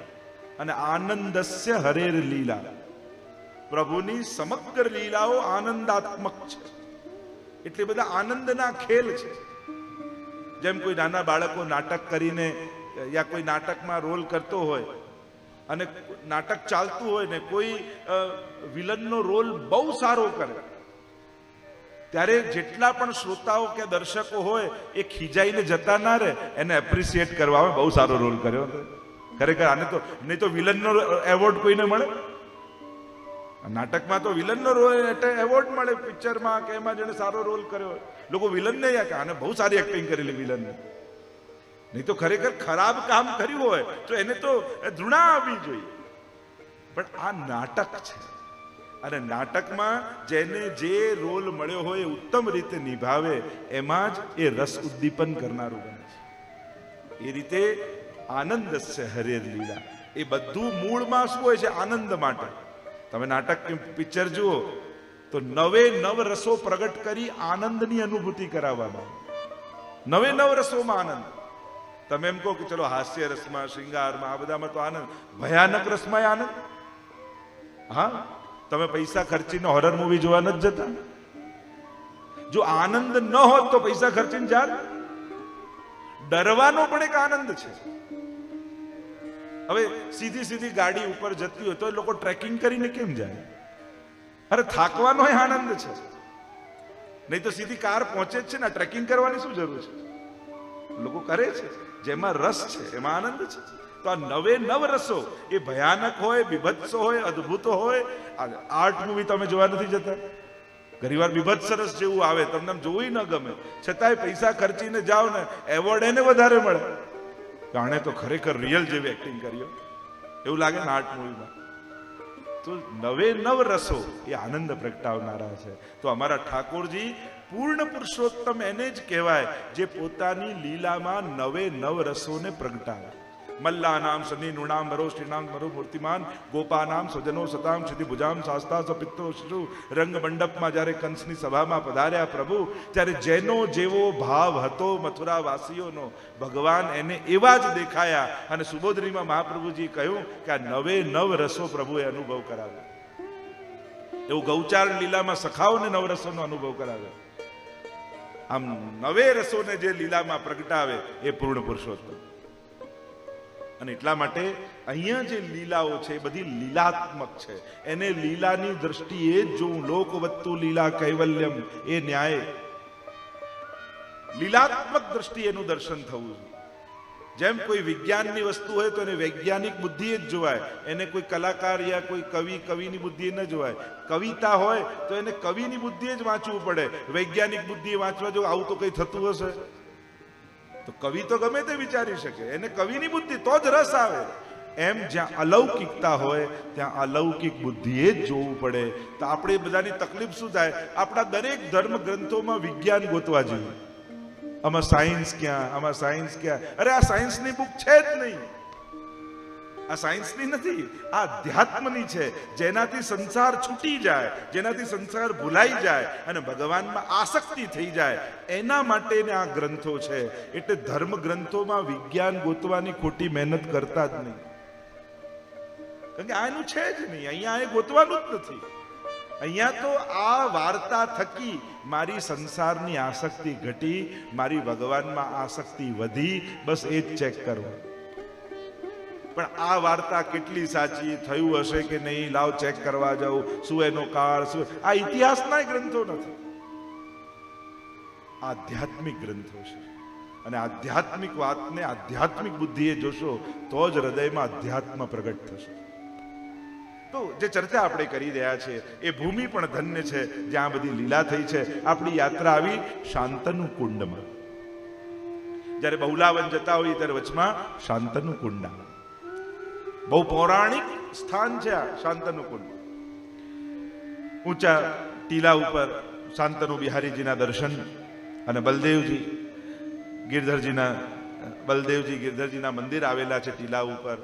આ બધા જ મંદિરોમાં આપણે દર્શન કરીએ. પણ જે સ્થાનના જે દેવતા હોય, શાંતનુ બિહારીજી એમનું જે સ્વરૂપ બિરાજે છે ત્યાં અચૂક દર્શન કરવા. વ્રજયાત્રામાં ગયા હોઈએ એટલે જે લીલામાં, જેમ મધુવનમાં ગયા તો મધુવનિયા ઠાકોરીના દર્શન કરવા, શાંતનુ તો શાંતનુ બિહારીજીના દર્શન કરવા. કારણ કે એ સ્થાનના એ અધિષ્ઠાતા દેવતા છે. આપણે ત્યાં પૂજન પણ થાય ને તો સ્થાન દેવતા, ગ્રામ દેવતા બધાને યાદ કરવામાં આવે. અને એટલા માટે એ સ્થાનના પ્રધાન પ્રભુ એ છે એટલે એમને ત્યાં વંદન જરૂર કરવા. યાત્રામાં ના અમે તો પુષ્ટિ માર્ગી, અમે તો બીજે આમાં ન જઈએ. એટલે અત્યારે યાત્રા કરવા નીકળ્યા છીએ, જેટલા ભક્તોના દર્શન યાત્રામાં થાય અને જેટલા ભગવદીઓના આશીર્વાદ મળે એટલી તમારી યાત્રા વધારે સફળ થશે. અને યાત્રાની સફળતા કેવલ સુવિધા, અનુકૂળતા અને પૂરી થઈ ગઈ એમાં નથી, પણ એક એક સ્થાનમાં થયેલી પ્રભુની લીલાના રસદર્શન અનુભવ થવા, એમાં યાત્રાની સફળતા છુપાયેલી છે. આપણે તો કે બહુ સરસ યાત્રા થઈ ગઈ, જરાય બીમાર ના પડે, તો કેવલ સ્વાસ્થ્ય સચવાય એ જ સફળતા નથી. આ ભગવદ રસનો અનુભવ થાય એની સફળતા. કે 40 દિવસમાં પ્રભુનું કેટલું નામ લેવાયું, કેટલા ગુણગાન કરી શક્યા, કેટલા ભગવત દર્શન થયા, કેવા અમને પ્રભુના અનુભવ થયા, એ આપણી સફળતાઓ છે. અને આ સમૃદ્ધિ લઈ અને જ્યારે જીવ જાય ઘરે તો એના માટે આખા જીવનનું એક ભાથું આ 40 દિવસમાં બંધાઈ જતું. ઘણીવાર એવું થાય બી ખરું, ત્યારે જ્યારે સંકટ પડે, વરસાદ આવે, વ્યવસ્થાઓ ના દેખાય, એટલે એમ થાય કે હવે તો બસ વ્રજયાત્રા એકવાર આવી ગયા, હવે તો ફરી નહીં થાય. પણ ઘરે આવીને પછી બધી વાત કરે ને કે આમ કરતા, સવારે ઉઠતા, બેઠકજી જતા, પાછો બોલતા બોલતા એમ કે ઠાકોરજી કૃપા કરે ને તો ફરી એકવાર જવું છે. બાકી ત્યાંથી નક્કી કરીને આવ્યો કે આ છેલ્લી, હવે ક્યાંય નથી જોયું. પાછા ઘરે આવીને ચિંતા. આ વ્રજનું આકર્ષણ જ એવું છે. કર્ષતી ઇતિ કૃષ્ણ કહીએ ને, જે નામથી, રૂપથી, લીલાથી, ધામથી, આ ચારે રીતે જે કર્ષણ કરે. અને એટલા માટે બીજી યાત્રાઓ ઉપાડીએ ને ઘણી વાર તો એટલા ના, પણ જ્યારે વ્રજયાત્રામાં લઈ જઈએ, ભલે 7 દિવસની હોય કઈ રીતે, ત્યારે લોકોને એમ થાય કે ના ત્યાં તો જવું જ છે. વ્રજ માટે ક્યારે એવું ના થાય કે એકવાર જઈ આવ્યો છે. વ્રજ માટે તો હંમેશા એમ થાય કે જ્યારે જવાનો મોકો મળે વ્રજમાં તો પહોંચી જ જવાનું. કારણ કે મહાપ્રસાદ ઓર જલ જમના કો ભાગ્ય બિના कैसे પૈયે, અને એક પલક જો રહીએ વૃંદાવન એક પલક જો. આ બધું તો આ ભાગ્ય પણ શ્રી યમુનાજીએ લખ્યું હોય ને તો જ મળે. કર્મથી આ ભાગ્ય નથી મળતું. આ તો શ્રી ભાગ્ય સૌભાગ્ય શ્રી યમને જુ દેઈ. શ્રી યમુનાજી જે ભાગ્ય સૌભાગ્યનું દાન કરે તો જીવને વ્રજયાત્રાનું સૌભાગ્ય મળે. એટલે તો જ્યારે ગોપીજનો રાસમાં આવ્યા ત્યારે ઠાકોરજીએ કહ્યું સ્વાગતમ વો મહાભાગા. એ મહાભાગા ગોપીઓ તમારું સ્વાગત છે. મહાભાગા કહેવાનો અર્થ જ કે આ જે લાભ મળવાનો છે ને એ તમારા કર્મોનું ફળ નથી, એ મારી કૃપાના ફળથી સૌભાગ્ય મળ્યું છે. આ કૃપાનું સૌભાગ્ય છે. 2 પ્રકારનું ભાગ્ય હોય છે વૈષ્ણવનું. એક એના કર્મ પ્રમાણે એનું લખાયેલું નસીબ, અને બીજું એની સેવા, એના સત્સંગ અને એને મેળવેલા આશીર્વાદ, એનાથી લખાતું એનું અલૌકિક ભાગ્ય. આ 2 ભાગ્ય અનુસાર વૈષ્ણવ જીવતો હોય છે. અને તમે ચેક કરજો, જો તમને બંનેના ભેદ બતાવું.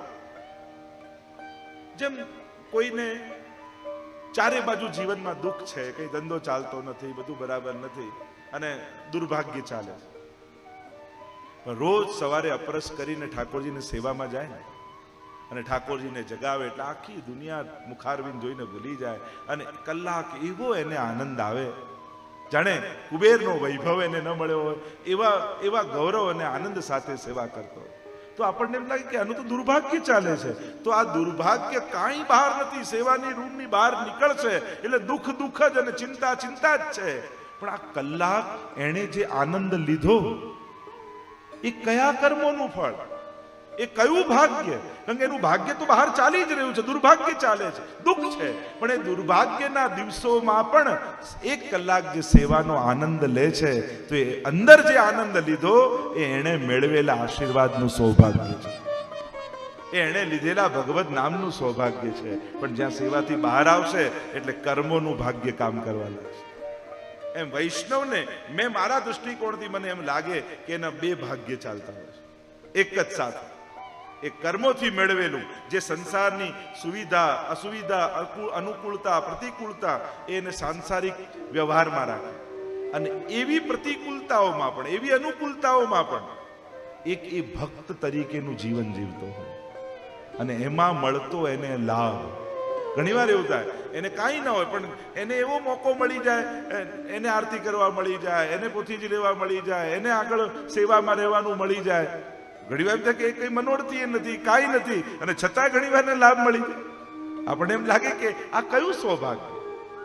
બાકી વ્યવહાર જગત તો વ્યવહારથી ચાલે છે. અને જ્યારે અનાયાસે હવેલીમાં ગયા કો આજે ફૂલ નથી આવ્યા અને તમે સામે દેખો તમે ફૂલ લઈ આવશો, અને મેં હા લઈ આવીશ, તુરંત ફૂલ લઈને સેવા, એને ફૂલ ઘરની સેવા મળી જાય, એને કોઈ સામગ્રી લાવવાની સેવા મળી જાય. આપણને એમ લાગે કે જો ઠાકોરજી કેવું અલૌકિક સૌભાગ્ય લખીને આપે છે. તો વૈષ્ણવના જીવનમાં 2 ભાગ્ય ચાલે છે, એક વ્યક્તિ તરીકેનું, બીજું વૈષ્ણવ તરીકે. અને જેટલું વૈષ્ણવતા પ્રબળ થતું જશે એટલું લૌકિક ભાગ્ય દબાતું જશે અને વૈષ્ણવના સૌભાગ્યથી જીવા લાગશે. અને ત્યારે એ વસ્તુ યાદ આવે, ભાગ્ય સૌભાગ્ય શ્રી યમને જો દે. આ ભાગ્ય સૌભાગ્યને આપનારા શ્રી યમુનાજી છે, શ્રી મહાપ્રભુજી છે. આપણા કલમ હવે વિચાર કરો, કોઈ માને એના દીકરાનું નસીબ લખવા બેસાડો તો એ શું બાકી રાખે? શું બાકી રાખે? એમ જ્યારે તમે બ્રહ્મ સંબંધ લો છો ને ત્યારે ઠાકોરજી કાગળ અને કલમ યમુનાજીને આપે છે, લો હવે આપ આનું ભાગ્ય સૌભાગ્ય લખો. તો વિચાર કરો યમુનાજી શું તમને નહીં આપે? એકવાર એના બાળક તો બની જાઓ, એકવાર એના શરણે તો થઈ જાઓ, પછી એ શું નસીબમાં નહીં લખે એનું ચિંતન કરો. તો આ કુમુદવનની આ શાંતનુ કુંડ આપણી પરિક્રમા આવી. શાંતનુ કુંડમાં સ્નાન પાન આચમન કર્યા. આ શાંતનુ કુંડ બહુ શાંતનુ મહારાજ ભીષ્મજીના પિતા, પ્રસિદ્ધ કથા મહાભારતમાં છે. ગંગાજી દ્વારા એમને પુત્ર પ્રાપ્ત થયા અને દેવવ્રત, એટલે આને સંતાન કુંડ પણ કહેવામાં આવે છે. એવી એક પ્રથા અને માન્યતા છે કે કોઈને બાળક ન હોય, ન થતું હોય ને અહીંયા આવીને માનતા શાંતનુ બિહારીજીની કરે, શાંતનુ કુંડમાં સ્નાન કરીને દાન કરે તો ઠાકોરજી એની મનોકામના પૂર્ણ કરતા હોય છે. એવી પણ એક માન્યતા આપણે ત્યાં, કારણ કે વ્રજમાં આ બધી માન્યતાઓ જોડાયેલી છે. મેં કહ્યું ને, ભક્તિ માર્ગ કેવલ ગ્રંથોમાં લખેલા સિદ્ધાંતથી નથી ચાલતો. એ માન્યતાઓથી, શ્રદ્ધાથી, પરંપરાથી, અનુભવોથી, આ બધાનું સંકલન કરીને ભક્તિ માર્ગ આગળ વધતો હોય છે. ક્યાંક કેટલાક ભગવદીઓના અનુભવ, કે અહીંયાથી આ ભગવદીના અનુભવ થયો, તો એ અનુભવ એક સિદ્ધાંત બની જાય કે અહીંયા આ કરો તો આવો અનુભવ થાય. તો એમ આ બધા કુંડોમાં જેમ અલૌકિક પ્રધાનતા છે, એમ લૌકિક કામનાઓની પણ પ્રધાનતા અહીંયા છે. જેમ ભાગવતજીમાં પણ છે. ભાગવતજીમાં પ્રભુની પ્રાપ્તિના માર્ગ વિશેષ રૂપે છે, પણ એમાં સકામ ભક્તિનો પણ ક્યાંક ક્યાંક આ પાઠ કરવાથી આ થાય, આ કરવાથી આની પ્રાપ્તિ થાય, એવા પણ ઉલ્લેખ છે. મૂળ વાત છે આપણે કઈ દ્રષ્ટિકોણથી ત્યાં ગયા છે. તો જેનો જેવો ભાવ, જેની જેવી કામના, એવી એની કામનાની પૂર્તિ આ તીર્થો કરતા હોય છે. અને એટલા માટે આ શાંતનુ કુંડને સંતાન કુંડ પણ કહેવામાં આવે છે. અને એવી પ્રથા ત્યાં માન્યતા છે કે જ્યારે અહીંયા સ્નાન પાન કરે તો એની ઘરમાં સંતતિ થાય, એવો પણ એક ભાવ. તો અહીંયા શાંતનુને દેવવ્રત નામનો પુત્ર થયો, જે પ્રસિદ્ધ કથા છે ગંગાજી દ્વારા, જેને ભીષ્મજી નામે ઓળખીએ છીએ. પોતાના પિતા માટે એમણે વ્રત રાખ્યું અખંડ બ્રહ્મચર્યનું, અને પોતાની પ્રતિજ્ઞાને કારણે પોતે ભીષ્મ તરીકે ઓળખાયા. એ સ્થાન આ શાંતનુ કુંડ, શાંતનુ મહારાજનું એ આ એક સ્થાન છે. ઈચ્છા મૃત્યુનું વરદાન જ્યારે ભીષ્મજીને પ્રાપ્ત થયું આ વ્રતને કારણે, પિતાના આશીર્વાદને કારણે. આ તો આધ્યાત્મિક થયું, એની રહસ્ય લીલા, એની રહસ્ય ભાવના. ઠાકોરજી આ શાંતનુ કુંડની પાસે વ્રજભક્તો સાથે વિહાર કર્યો છે. અને એ સમયે, વિહારના સમયે પ્રભુને ઉષ્ણતા લાગી, શ્રમ પડ્યો, એટલે વ્રજભક્તોએ સત્વાની સામગ્રી બનાવી અને ઠાકોરજીને આરોગાવ્યા. એટલે જ્યારે પણ અહીંયા શાંતનુ કુંડમાં આવવામાં આવે છે ત્યારે અહીંયા સત્વાની સામગ્રી સિદ્ધ કરી ઠાકોરજીને આરોગાવવામાં આવતી હોય છે. જેમ તમે ઉષ્ણકાલ આદિમાં સત્વા અને આદિ ધરાવતા હો છો, તો ઠાકોરજીને અહીંયા સત્વાની સામગ્રી આરોગાવી હતી. છાક લીલાનું પણ આ સ્થળ છે એમ કહ્યું.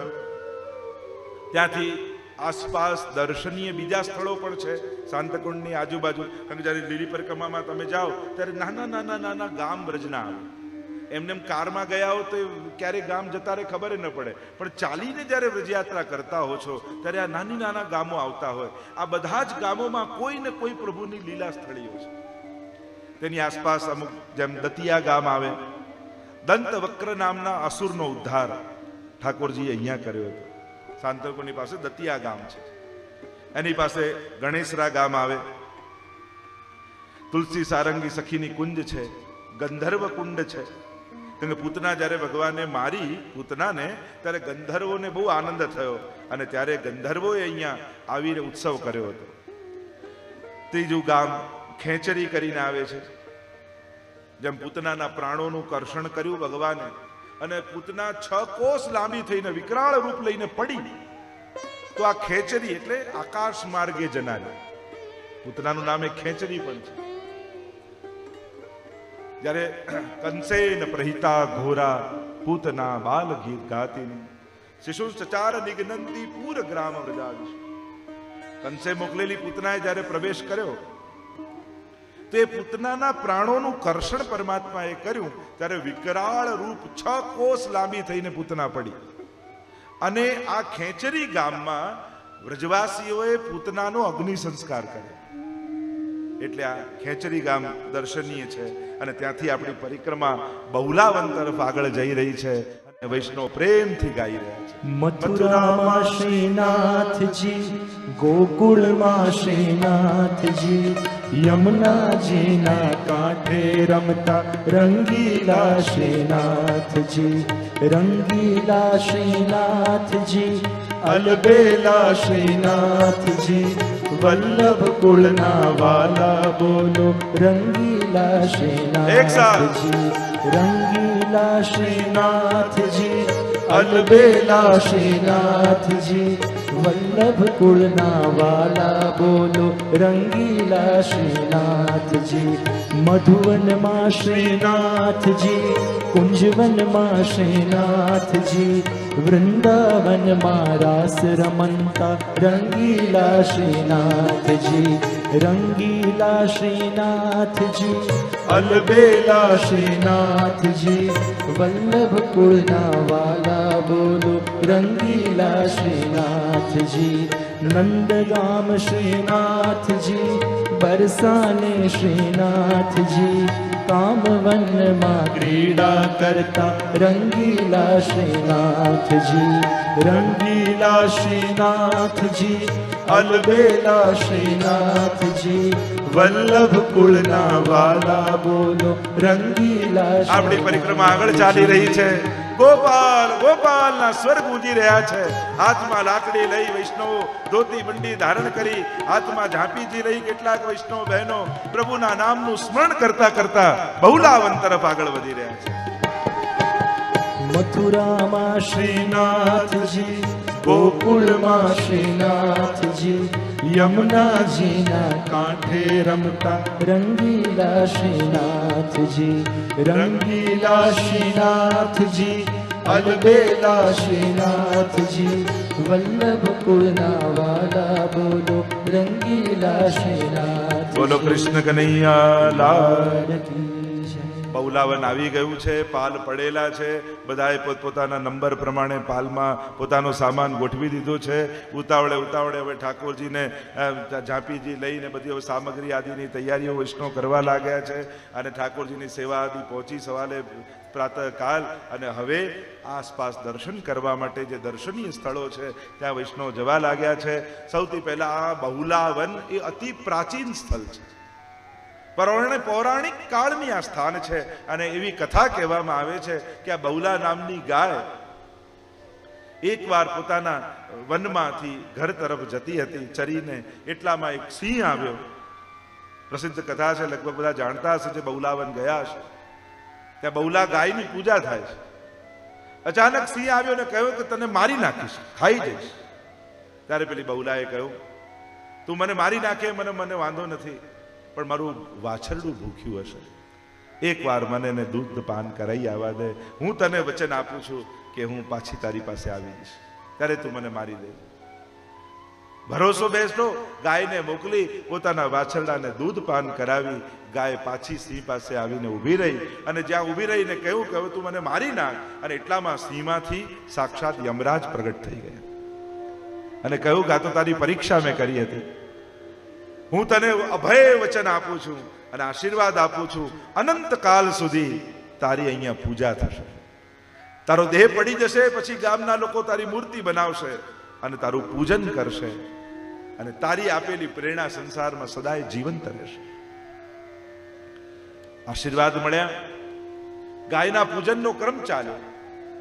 ગાયનો દેહ છૂટ્યો તો ગામના લોકોએ એની મૂર્તિ બનાવી અને નિત્ય ગાયનું પૂજન કરે. એક રીત બની ગઈ, ગામમાં રિવાજ બની. અને વૈષ્ણવને તો સંસ્કારમાં હોય છે જ રોજ ગાય માટે કંઈક ને કંઈક કાઢવું, સેવા કાઢવી કે જે રીતે પણ આપણે કરી શકતા હોય. કૃષ્ણ ભક્ત હોય એને ગૌભક્ત સહજમાં એ થઈ જાય. અને કૃષ્ણને જે પ્રિય છે એને સાચવવાની જવાબદારી ભક્તોની છે. અને એટલા માટે જ્યાં તમારી જે જગ્યાએ શ્રદ્ધા હોય, જે જગ્યાએ દેખાતું હોય કે અહીંયા સુંદર રીતે સેવા થાય, કારણ કે બધા તો કદાચ ઘરમાં ગાય ન રાખી શકે, પણ જ્યાં જ્યાં ગૌશાળા આદિ ચાલતી હોય ત્યાં યથાશક્તિ કાંઈ ને કાંઈ આપણા સારા પ્રસંગોમાં તો ખાસ આપણા ઘરમાં કોઈનો જન્મદિવસ આવે, કોઈ સારી તિથિ આવે, કોઈ સારો પ્રસંગ આવે યા કોઈની તિથિ આદિ હોય ત્યારે એક નિયમ એવો બનાવવો કે એ સમયે તો ગાય માટે કાંઈ ને કાંઈક રંચક સેવા જરૂર કરવી. કારણ કે આપણે ત્યાં કહેવાય 33 કરોડ દેવતાઓનો વાસ ગાયમાં છે. એટલે ગાયને આશીર્વાદ લો ને એટલે તમને સમસ્ત 33 કોટી દેવતાઓના આશીર્વાદ મળે છે. અને આશીર્વાદ લેવા એટલે કે એનો પગ માથે મુકાવો એ જ નહીં, એ ખુશ થાય એવું કરવું એને આશીર્વાદ લીધા કહેવાય. ઘણી વાર કે મા બાપના આશીર્વાદ લો તો પરાણે પેલો હાથ રોજ મુકાવે તો આશીર્વાદ લઈએ તો સારું જ છે, પણ એ પ્રસન્ન થાય એ રીતે જીવવું. કારણ કે અમુક વસ્તુ છે ને માંગવાની ના હોય, મેળવવાની.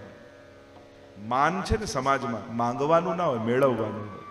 આશીર્વાદ છે ને એ માંગવાના ના હોય, મેળવવાના હોય. પ્રેમ છે ને એ માંગવાનું ના હોય, મેળવવાનું. એના માટે તો પોતાના વ્યક્તિત્વમાં પરિવર્તન કરી, પોતાની પ્રવૃત્તિમાં પરિવર્તન કરી અને પ્રાપ્ત કરવાનું. માંગીને મળે એમાં મજા નહીં, આ તો સહજમાં હૃદયમાંથી નીકળે. એટલે કોઈની પ્રસન્નતાનો વિચાર કરી એને પ્રસન્ન કરવો તો આપમેળેની પ્રસન્નતા દ્વારા જ આપણને આશીર્વાદ લાગી જતા હોય છે. તો આમ આ ગાયની પૂજા ચાલી અને હવે તો નિયમિત રૂપે આખા ગામ ગાયનું પૂજન કરતું. પણ જ્યારે યવનનું રાજ આવ્યું અને મૂર્તિ પૂજા તો મહાબાધક ફરમાન કર્યું કે આ ગાયનું પૂજન હવેથી ગામમાં નહીં થાય. મૂર્તિ પૂજા અમારા માટે પાપ છે અને જો કરવી જ હોય, તમે આટલો અઠાગ્રહ કરો છો તો તમે આ બધું ધરો છો, આરોગાઓ છો, બધું ભોગ ધરો છો, તો મારી આંખની સામે જો ગાય ખાય જીવિત થઈને તો હું તમને પૂજા કરવા દઉં. હવે બધા ગામવાળા ચિંતામાં પડ્યા. અમારો આટલો પ્રાચીન રિવાજ, અમારી આવી પરંપરા, ગાયનું પૂજન નિયમિત અમે કરતા અને હવે આ બધું બંધ કરાવ્યું, આ તો અમને પાપ લાગશે. પૂજન છોડીશું તો અમારું સમસ્ત ગામ નાશ પામશે, કરવું શું? અને એ જ સમયે મહાપ્રભુજી ત્યાં પધાર્યા હતા.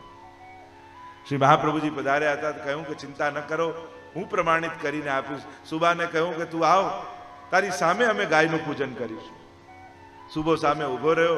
મહાપ્રભુજીએ ગાયને તિલક કર્યું અને ગાયની મૂર્તિ હતી એની પૂંછના ભાગમાં ઘાસનો પૂડો લઈને મહાપ્રભુજી ઉભા રહ્યા અને કહ્યું, લે બહુલા, લે ઘાસ લે.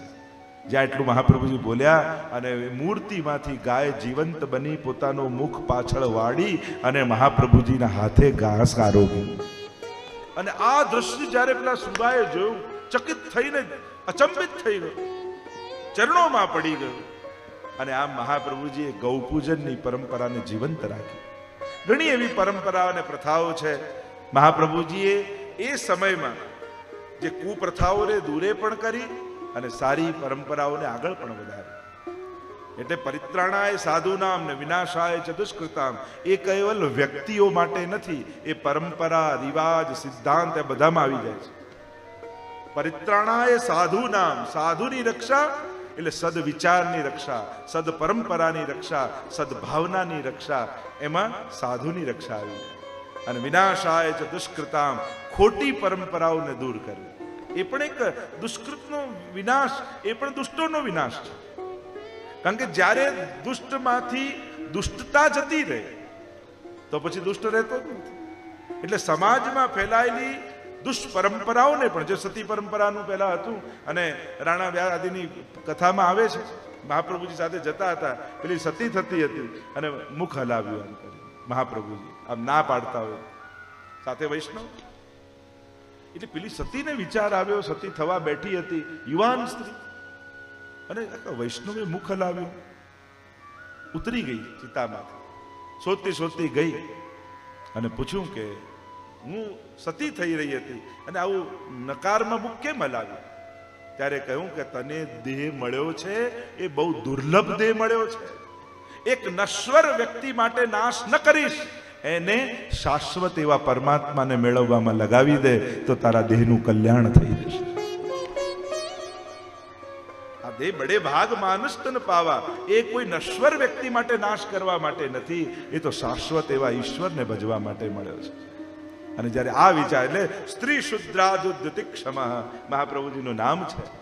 એ સમયે બધાને અધિકાર સેવા આદિનો મળ્યો, શરણાગતિનો અધિકાર મળ્યો. તમે 84 વૈષ્ણવ જુઓ યા 252 વૈષ્ણવની વાર્તા જુઓ, કેવા કેવા શિકારી હતા, ચોર હતા, ચમાર હતા, કેવા કેવા જીવો કેવી કેવી પ્રવૃત્તિ જીવ હિંસા આદિ કરતા, પણ અમારા મહાપ્રભુજી અને ગુસાઈજીનો સૌથી મોટો મંત્ર એક છે, અને એ મંત્ર છે સ્વીકાર.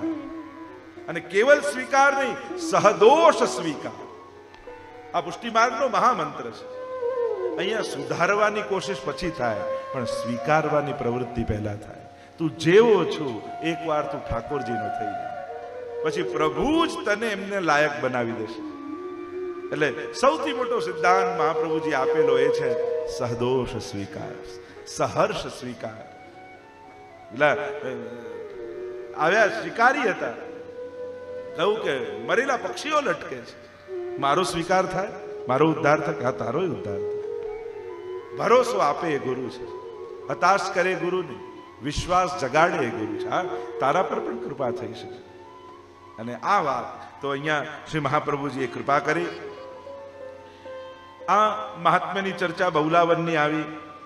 અહીંયા વિશેષ કરીને ગૌદાનનો મહિમા છે. જ્યારે બહુલાવન જતા હોય ત્યારે ત્યાં ગૌશાળા આદિ પણ છે, ગૌદાન ત્યાં વિશેષ રૂપે કરતા હોય. દરેક કુંડ અને દરેક સ્થાનમાં જુદા જુદા ત્યાંના પ્રસંગ પ્રમાણે દાનની મહત્તા કહેવાય છે. એટલે બહુલાવન જઈએ ત્યારે ગૌદાન કરવાનો પ્રકાર આપણે ત્યાં કહેવાયો છે. એટલે આપણા તીર્થ પુરોહિત હોય આદિ હોય અને સંકલ્પ કરીને ગૌદાન આપવામાં આવતું હોય છે. તો આમ આની લીલા છે. રહસ્ય લીલામાં સુંદર લીલા અહીંયા બતાવી, રસાત્મક લીલા. આ તો આધ્યાત્મિક મહાત્મ્યની કથા થઈ કે આ બહુલા ગાયનું એ મહાત્મ્ય જીવંત મહાપ્રભુજીએ રાખ્યું. રસાત્મક લીલામાં ચંદ્રાવલીજી ઠાકોરજીને મળવા માટે પોતાના સાસુને કહ્યું કે આ દહીં દૂધ છે, હું બજારમાં વેચવા જાઉં છું અને વેચીને પાછી આવી દઈશ. એટલે ચંદ્રાવલીજી માથે દહીંની મટકી મૂકીને ચાલ્યા, અને પહેલેથી નક્કી હતું કે બહુલાવનમાં ઠાકોરજી એમને મળશે. અને ગયા તો ખરા, પણ શંકા પડી સાસુને કે આ મારી વહુ ગઈ તો છે, પણ આ વેચવા જાય છે, કોઈને મળવા જાય છે, લાવ આજે જઈને જો. અને પાછળ પાછળ એનો પીછો કરતા કરતા એની સાસુ પાછળ આવી, અને અહીંયા ચંદ્રાવલીજીને ઠાકોરજી બંને કુંજમાં વિરાજેલા છે. અલૌકિક લીલાઓ ચાલી રહી છે. અને એટલામાં છુપાતી સાસુ આવી, અને ચંદ્રાવલીજી ગભરાયા, ક્યાંક મારી સાસુ જોઈ જશે તો મોટો ઝઘડો કરશે. અને ઠાકોરજી કોઈ ચિંતા ન કરો. અને ઠાકોરજી એવી લીલા કરી કે ઠાકોરજી સિંહરૂપ બની ગયા અને ચંદ્રાવલીજી ગાયરૂપ બની ગયા. એટલે ત્યાં જે બે સ્વરૂપો બિરાજે છે ને, સિંહ ને ગાયના, એટલે આધ્યાત્મિક લોકો યમરાજ અને ગાયને જુએ, આપણે સિંહમાં ઠાકોરજીને જોવા અને ગાયમાં ચંદ્રાવલીજીને જોવા. અને જ્યાં સિંહ રૂપ ઠાકોરજીને જોયા અને સાસુ છુપાઈને જોતી હતી ને ઠાકોરજીએ સિંહ રૂપે જોરથી ત્રાડ કરી, એમાં સાસુ એવી ગભરાઈને ભાગી, અને ભાગતા ભાગતા એનો પગ ફસાયો ને પડીને બધા હાડકા ભાંગી ગયા. અને બિચારી રડતી રડતી ઘરે આવી. અને એ સમયે ઠાકોરજી એક સખાનું રૂપ લીધું, અને સખાનું રૂપ લઈ સાસુને ઉચકી અને ઘરે મૂકીને આવ્યા. અને કહ્યું કે તમે પડી ગયા ને વાગી ગયું, પણ પડી એટલે મહાત્મ જ્ઞાન થઈ ગયું. અરે નાના, મારી વહુ ભગવત ભક્તા છે, કૃષ્ણ પ્રેમી છે, અને મેં એના પર દુર્ભાવના કરી, એના પર શંકા કરી, અને જે ભક્ત ઉપર શંકા કરે એની તો આ જ દશા થવી જોઈએ. એમ સાસુને ભાવ આવ્યો, વિવેક આવ્યો. અને એટલા માટે ક્યારેય કોઈ ભક્તની ભક્તિ ઉપર શંકા કે કુભાવ નહીં કરે. જો બધા ઘરમાં કદાચ સેવામાં ન પહોંચી શકતા હોય, સમજી શકાય, પણ કમથી કમ એવો નિયમ તમે લેશો કે કોઈ સેવા કરી રહ્યું છે એને પોતાના લૌકિક કાર્ય માટે સેવા છોડાવીને બહાર બોલાવશો નહીં. જેમ એક્ઝામ્પલ આપો, રવિવાર છે, મોડા ઉઠ્યા ભાઈ અને બહેન સેવામાં છે, તો એ દિવસે ચા જાતે બનાવી લેવી. પણ કોઈને સેવામાંથી બહાર કાઢી પોતાનું લૌકિક કાર્ય કરાવીએ એ તો ઉત્તમ નથી. જો સેવામાં સાથ નથી આપી શકતા, તમે સેવામાં જોડાઈ નથી શકતા, ઉત્તમ પક્ષ તો એ છે કે બધા જ સેવામાં જોડાય.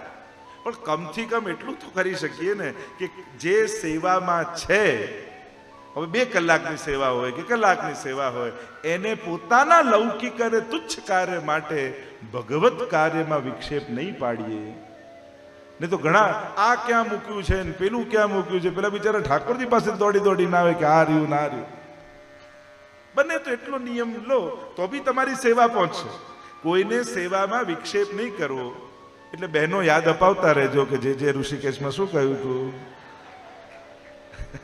સખીઓ યાદ દિવાવત રહ્યો. તો એક તમારે પાડવું કે ના પાડવું તમારા પર છે. મારું કામ તો કહેવાનું છે. એટલે જે કહેવું જોઈએ ઉત્તમ પક્ષ. જો ઘણીવાર અમુક સ્થાન પર બેઠા હોઈએ, અમુક સિદ્ધાંતો આપણે ન જીવતા હોઈએ ને તોય કહેવું જોઈએ. કારણ અત્યારે એ સ્થાન પર છીએ કે લોકો મને સાંભળવા નથી આવ્યા, લોકો ધર્મના સિદ્ધાંતો સાંભળવા આવ્યા છે. એટલે ઘણીવાર લોકો એમ કે તમે ન પાળતા હો તો શું કરવા કહો, એ વસ્તુ કહેવી નહીં. પણ અમુક સ્થાને તમે, હા આપણે પર્સનલી વાત કરતા હોય એમાં એ સિદ્ધાંત લાગવું પડે કે હું ન પાળતો હોય તમને ન કહું. પણ જ્યારે આચાર્ય પીઠ પર મહાપ્રભુજીની જગ્યાએ બેઠા હોઈએ ત્યારે ન જીવતા હોઈએ એ સિદ્ધાંત કહેવા તો જોઈએ. કારણ કે લોકો મને સાંભળવા નથી આવ્યા, લોકો ધર્મ સાંભળવા આવ્યા છે, લોકો સિદ્ધાંત સાંભળવા આવ્યા છે, લોકો ભાગવતજી સાંભળવા આવ્યા છે. એટલે ધર્મ ગ્રંથોના જે સિદ્ધાંતો હોય એ વ્યવહારિક હોય કે સૈદ્ધાંતિક હોય, જે પણ રીતે હોય, જે ઉત્તમ પક્ષ હોય એ કહેવું જરૂર. અને કહીએ તો આપણને એમ થાય કે આપણે કરવું જોઈએ. તો જે મૂળ વાત જે ચર્ચા થઈ રહી છે, જે ભક્તિ કરે છે, જે સેવા કરે છે, આપણે ત્યાં ભક્તિ ભંગ કરવી એ પણ એક દોષ કયો છે. કોઈ માળા ફેરવતું હોય, કોઈ પાઠ કરતું હોય, બહુ જરૂરી ના હોય ને તો એ સમયે એને ડિસ્ટર્બ ન કરે.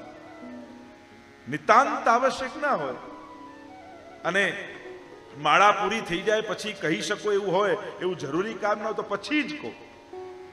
પણ કોઈ ભગવત નામ લઈ રહ્યું છે, એનું ચિત્ત ઠાકોરજીમાં છે અને તમે કોઈ લૌકિક વાત કરી એનું ચિત્ત સંસારમાં ખેંચો તો એ પણ એક પ્રકારનો દોષ કહેવાય કે તમે એની ભક્તિમાંથી એનું ચિત્ત છોડાવો.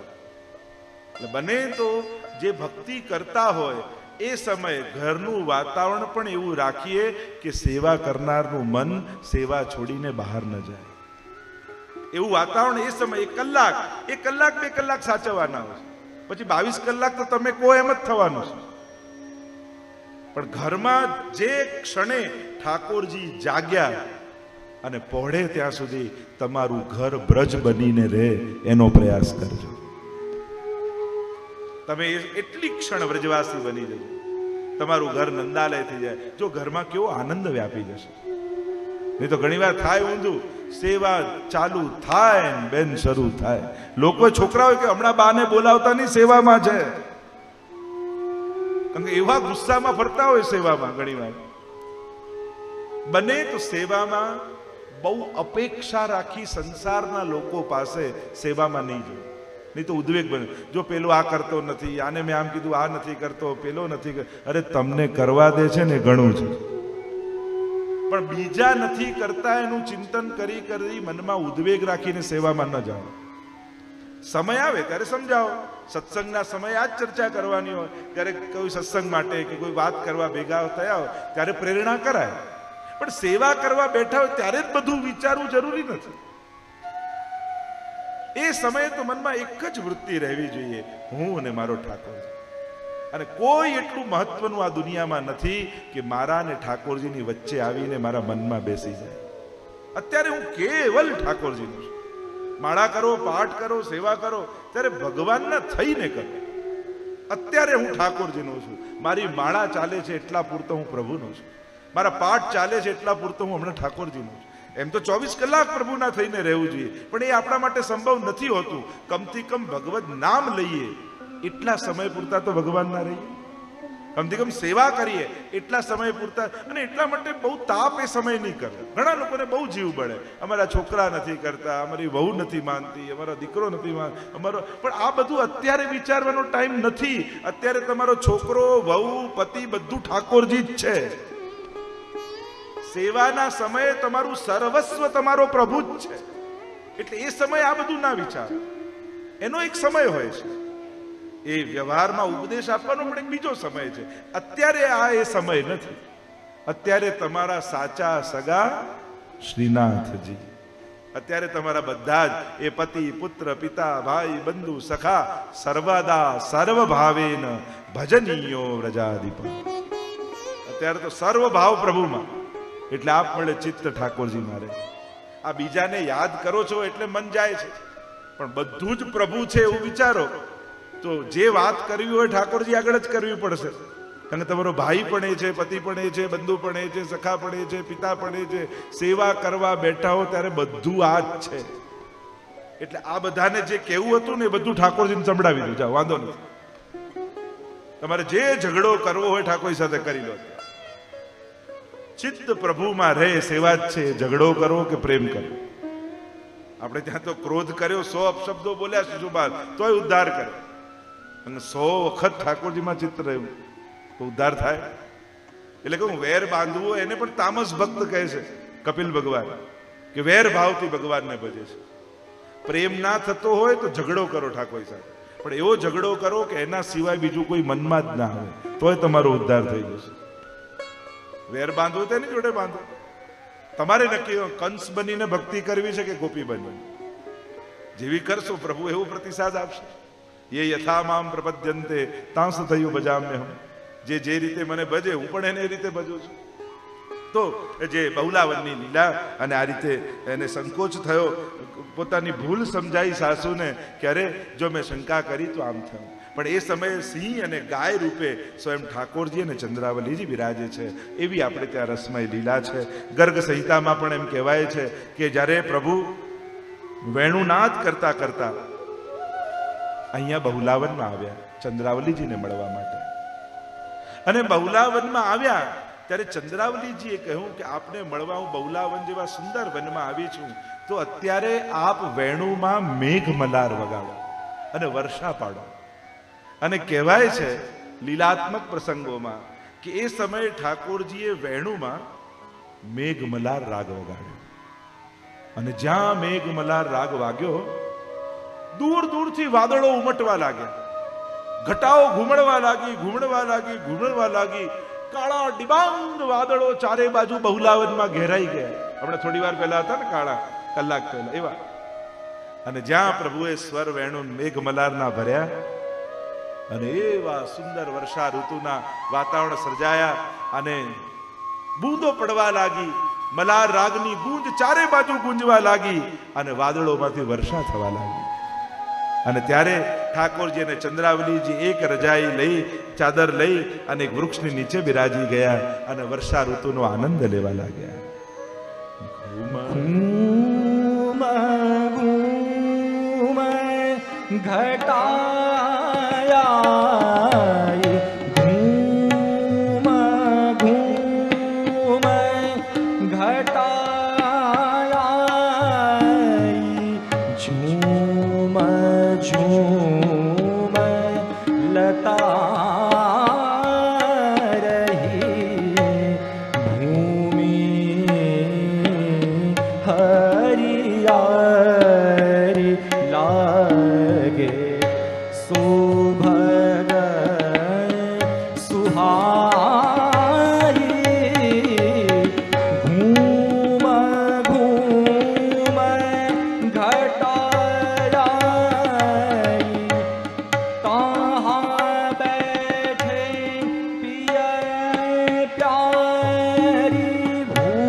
ઠાકોરજીને ચંદ્રાવલીજી એ રીતે વિટળાઈને બેઠા. મારા ઘનઘોર કાળા વાદળોની વચ્ચે વીજળી ચમકતી હોય એવા મેઘ શ્યામ પ્રભુની નિકટ ચંદ્રાવલીજી શોભી રહ્યા છે. આખી બહુલાવનની શોભા વર્ષા ઋતુમાં અલૌકિક થઈ ગઈ છે. પ્રભુ વેણુના સ્વર ભરી સુંદર મલાર રાગનું ગાન કરી રહ્યા છે અને વર્ષાના વાદળો ગરજીને વરસી રહ્યા છે.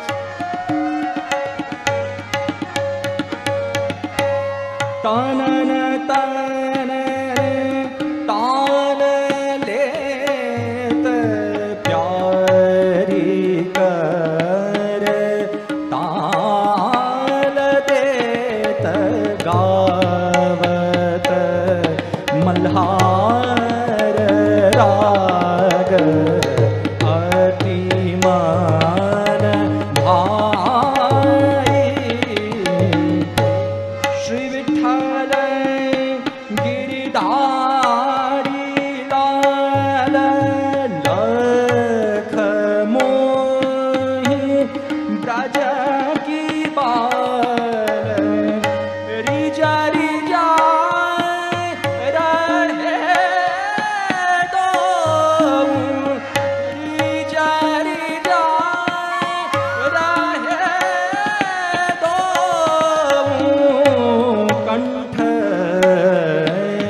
સુભગ સુહાઈ, સુભગ સુહાઈ, સુભગ સુહાઈ માય ઘૂમ.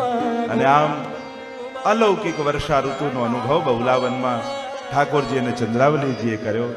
અને અહીંયાથી આપણી પરિક્રમા હવે અડિંગ તરફ જઈ રહી છે. વૈષ્ણવના અંદર ઉત્સાહ દિવસે ને દિવસે વ્રજયાત્રામાં વધી રહ્યો છે.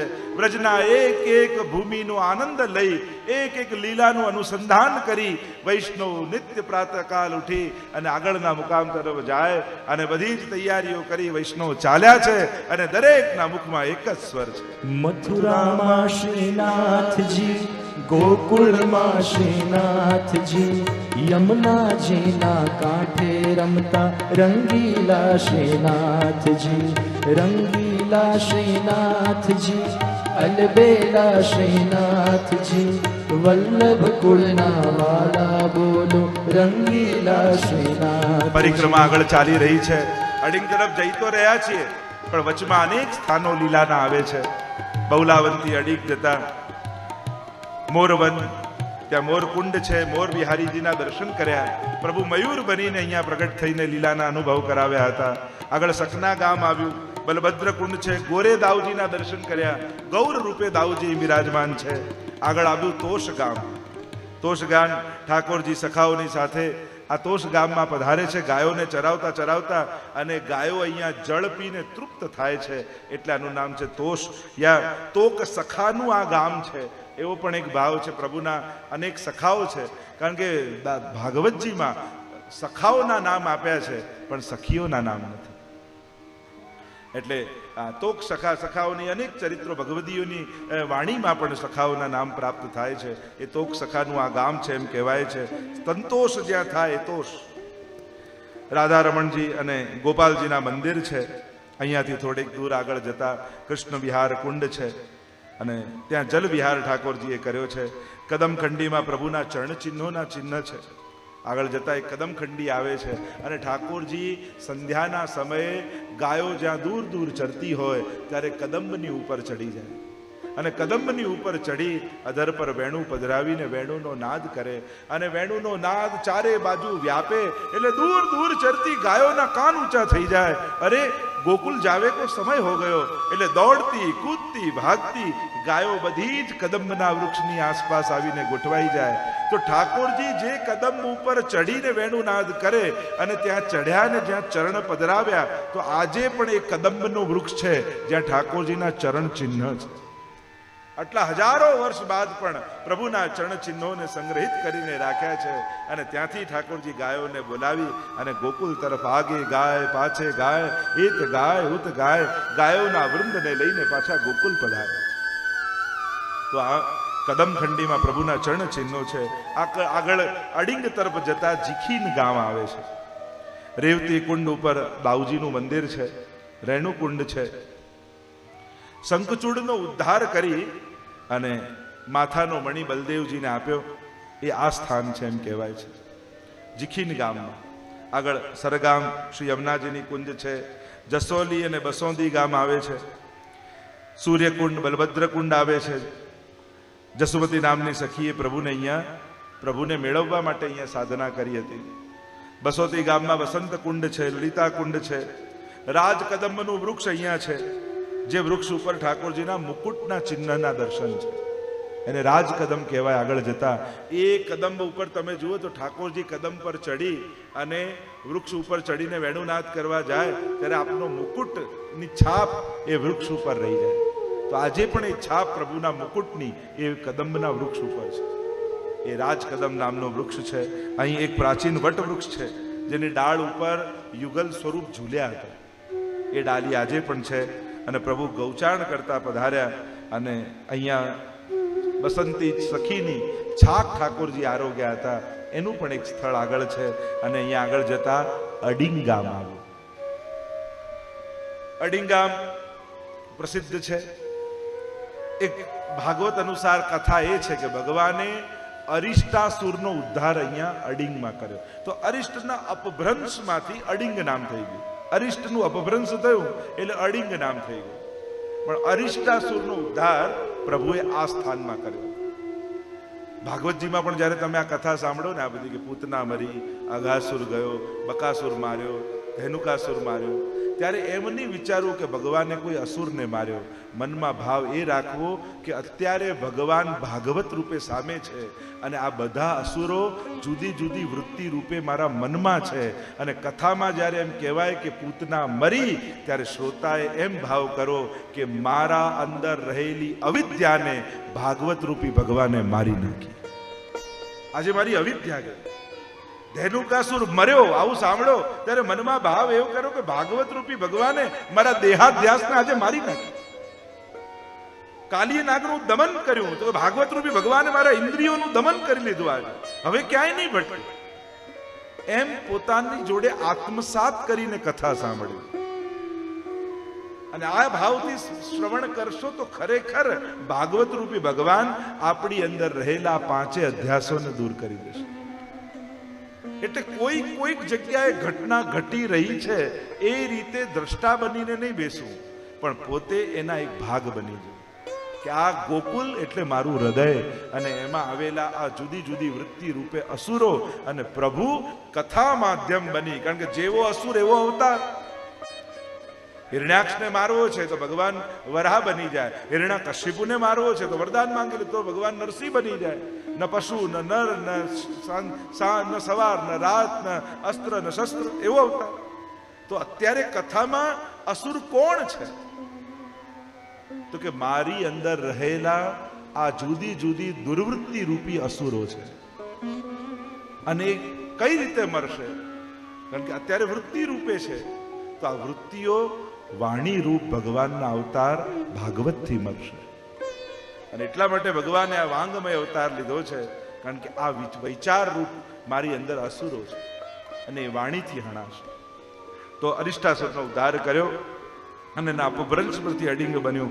એક ભાવ એ કર્યો, કંસ મૃત્યુ પામ્યો ત્યારે એના 8 ભાઈઓ હતા અને એ મથુરાથી ભાગ્યા ત્યારે દાઉજીએ આ 8 ભાઈઓને અહીંયા માર્યા. એટલે આ સ્થળને અરિગ્રહ કહેવાય. શત્રુનું ગ્રહણ કરનાર, એટલે એને મારનાર, એનું નિગ્રહ કરનાર. અને અરિગ્રહ પરથી આ સ્થાનનું નામ અડિંગ બન્યું.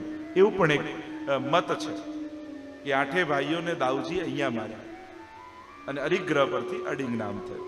રહસ્ય ભાવના આપણે જોઈએ. ભાવાત્મક વ્રજ તો લીલાત્મક છે, એનું આધ્યાત્મિક મહાત્મ્ય તો છે, પણ આપણું રસાત્મક મહાત્મ્ય છે. એટલે જ આપણે ત્યાં 2 ભાવ વૈષ્ણવે સતત રાખવા. એક અહોભાવ અને બીજો ભગવત ભાવ. આ ભાવ બંને રહેવું જોઈએ. ઘણી બધી જગ્યાએ અહોભાવ રહે પણ ભગવત ભાવ નથી રહેતો. બુદ્ધિ જેની મહત્તા સ્વીકારે તે અહોભાવ રહે. આપણી જેમ કોઈ પણ વસ્તુ, વ્યક્તિ, પદાર્થ આદિ હોય, મોંઘું હોય તો આપણને અહોભાવ રહે, પણ આ ઠાકોરજી માટે છે એવો ભગવત ભાવ આપણને નથી હોતો. સત્સંગ દ્વારા ભગવત ભાવની પ્રાપ્તિ થાય. અહોભાવ તો જેની કિંમત વધારે હોય, જે મહાન હોય, જે સમર્થ હોય, એના માટે બુદ્ધિને સહજ અહોભાવ થઈ જાય છે. પણ અહોભાવની ઉપર મહાપ્રભુજી કહે છે કેવલ અહોભાવ નહીં, ભગવત ભાવ રાખો કે આ બધું જ પ્રભુ માટે છે. વૈષ્ણવને પણ જોઈએ તો ઘણીવાર અહોભાવ થાય કે વૈષ્ણવમાં અહોભાવ રાખો, પણ ભગવત ભાવ નથી થતો. પણ એ ભગવત ભાવ થાય ત્યારે આપણી વૈષ્ણવતાની સાફલ્ય કહેવાય કે વૈષ્ણવી વિચારધારામાં આપણે જીવીએ છીએ. તો રહસ્ય ભાવના અહીંયા લીલા ભાવનામાં વ્રજભક્તો પાસે એવી એક ભાવના એમ છે કે અહીંયા ગોપીઓ દહીં દૂધ વેચવા જતી નીકળતી અને ઠાકોરજી રોકી અડી પકડીને એમની પાસે દાન માંગતા.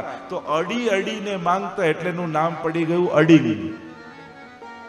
ગોપીઓ દહીં દૂધ લઈને જાય, દાનના દિવસો ચાલતા હતા અને લા દાન લા કે તા પર ધોતા નૈન નચાવત હે કહું તિયારે બાબા કી ચેરી. કારણ કે નંદ બાબાના નોકર છીએ કે તું માંગે ને આપી દીધા નહીં મળે. દાનના પદોમાં આપણે સાંભળી છે ને, કાપર ઢોટા નૈન નચાવત હે કો તિહારે બાબા કી ચેરી. કાપર ઢોટા નૈન નચાવત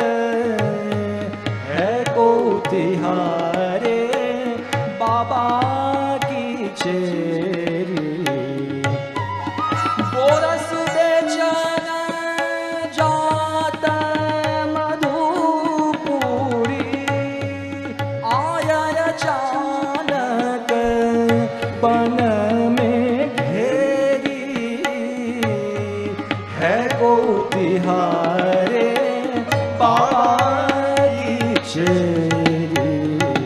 મધુપુરી વેચવા જઈને અમને ઘેરી લે છે, અમને પકડી લે છે. તારા બાબાનો નોકર છે, જ્યાં નહીં મળે શેનો આ નાખો નચાવે છે. આમ જઈએ તો આમ પકડે, આમ જઈએ તો આમ પકડે, આમ અડી અડીને દાન માંગે એટલે અડી. सनन में सब सखा बुलाए, बात ही बात समस्या फेरी। जाय पुकारो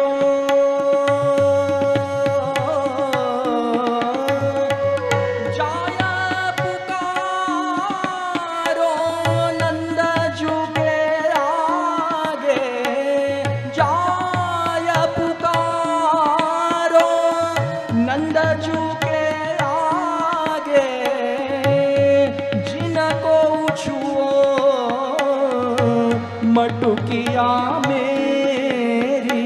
અડતા નહીં મારી મટકીને. है को तिहारे बाबा की चेरी।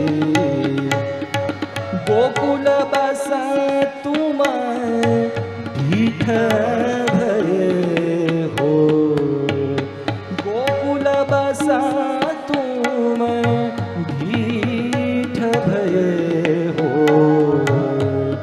बहुते गान करत हो तेरी। परमानंद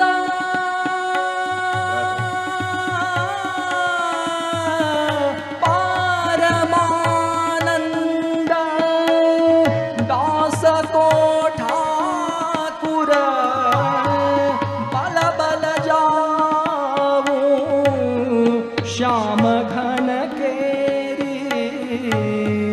है को तिहारे बाबा की चेरी। कापर ढोटा नैन नचावत है को तिहारे, है को तिहारे, है को तिहारे જુદા જુદા માર્ગો ગોતીને ગોપીઓ જતી હોય, અહીંયા અડીકો પાસેથી નીકળે ઠાકોરજી પકડી પકડીને માંગારે દાન આરોગ્ય છે. માધુરી કુંડ છે, સ્નાનપાન આચમન કર્યા. માધુરી મોહનજીનું મંદિર અહીંયા છે. પ્રભુએ આવી માધુરી લીલાઓ અહીંયા પ્રગટ કરી છે. માધુરી મોહનજીના મંદિરમાં દર્શન કર્યા. અહીંયા અનેકવિધ લીલાઓ થઈ છે. 252ની વાર્તામાં પણ ધર્મદાસ નામના વૈષ્ણવ અંધ હતા, આંખે દેખાય નહીં. એકવાર ગુસાઈજી પ્રભુ ચરણ અશ્વ પર સવાર થઈને જતીપુરા પધારી રહ્યા છે. પધારી રહ્યા હતા ને ધર્મદાસજીના એમને જોયું કે અમને દર્શન થતા નથી, એમની આંખોમાં દ્રષ્ટિ નથી. અને ગુસાઈજી નીચે ઉતર્યા અને જલ લઈ ધર્મદાસના નેત્રોમાં લગાડ્યું. અને નેત્રોમાં લગાડ્યું, દ્રષ્ટિ મળી, દેખાતું થયું. અરે જયરાજ, આપ તો કૃપા નિધાન છો, પરમ કૃપાલ શ્રી વલ્લભ નંદન કરત કૃપા નિજ, આપ તો અનંત કૃપા કરનારા છો. ગુસાઈજી કહે, કૃપા આને ન કહેવાય, તને તો ખાલી દેખાતું થયું, કૃપા તો હવે કરીશ કે જ્યારે તું શ્રીનાથજી બાવાને જોઈશ. અને શ્રીનાથજી એ સમય ત્યાં પ્રગટ થયા અને શ્રીનાથજી બાવાના પ્રગટ દર્શન ધર્મદાસને કરાવ્યા. ગુસાઈજી કહે, આને કૃપા છે. આપણને આંખે દેખાય છે એ આપણું ભાગ્ય, પણ જ્યારે ઠાકોરજીના દર્શન થાય એ આપણું સૌભાગ્ય. દેખાતું તો બધાને હોય. અનુકૂળતાઓથી ભક્તિ થતી હોત ને તો અનુકૂળતાઓ તો દુનિયામાં ઘણાને છે. ઘણાને મોટા ઘર છે, ઘણાને બધો વૈભવ છે, ઘણાને બધી સગવડતા છે, ઘણાને બધુંય અનુકૂળ છે, પણ છતાંય ભક્તિ કરવાનો વિચાર એને આવતો નથી, કારણ કે એના પર ઠાકોરજીની કૃપા નથી. ગોપાલદાસને પુરુષોત્તમ શેઠ પુરુષોત્તમદાસે એ જ કહ્યું ને, ત્યારે ભાવ પ્રકાશમાં એ જ લખ્યું, યુવાન થઈને દેખાયા. ત્યારે ભાવ પ્રકાશમાં હરિરાયજી લખ્યું, શું યુવાનીથી સેવા થાય, શું ધનથી સેવા થાય, શું સગવડતાથી સેવા થાય? અરે ના, સેવા તો એ જ કરી શકે જેના હાથે ઠાકોરજી સેવા લેવા ઈચ્છતા. બાકી બધું ગોઠવાયેલું એવું તો દુનિયામાં ઘણાને ગોઠવાયેલું છે, ઘણાને બધું અનુકૂળ છે, પણ એને ક્યાં પ્રભુ ભજવાનો વિચાર આવે છે? પણ કાંઈ નથી, એને ભક્તિ કરવાનો વિચાર આવે તો અશેષ ભક્ત સંપ્રાર્થ ચરણાબ્જ રજો ધન. શ્રી વલ્લભના ચરણોની રજ જેના માટે સર્વસ્વ ધન છે, એ જ તો આપણા વૈષ્ણવનું ગૌરવ છે. અને આમ અહીંયા આ અનેક રહસ્ય ભાવનાની લીલા છે. ત્યાંથી આપણી પરિક્રમા આગળ ચાલી. વૈષ્ણવ પ્રેમથી ગાવે છે, કારણ કે હવે તો રાધા કૃષ્ણ કુંડ તરફ યાત્રા જવાની છે. એટલે વૈષ્ણવને કુંડના સ્નાન પાન આચમન થવાના છે. એટલે વૈષ્ણવ પ્રેમથી ગાન કરતા કરતા આગળ વધ્યા. મથુરામાં શ્રીનાથજી, ગોકુલમાં શ્રીનાથજી, યમુનાજીના કાંઠે રમતા રંગીલા શ્રીનાથજી, રંગીલા શ્રીનાથજી, અલબેલા શ્રીનાથજી, વલ્લભ કુળના વાલા બોલો રંગીલા શ્રીનાથ. જો આપણી આ ભાવાત્મક પરિક્રમા છે, એટલે અહીંયા તમે ચાલી તો નથી રહ્યા, પણ જીભ જે ચલાવો છો ને, મથુરામાં શ્રીનાથજી લાયક ડગલું, ગોકુલમાં શ્રીનાથજી આ બીજું ડગલું, આમ કરતા કરતા મારે તમારી 84 કોષની પરિક્રમા કરાવવાની છે.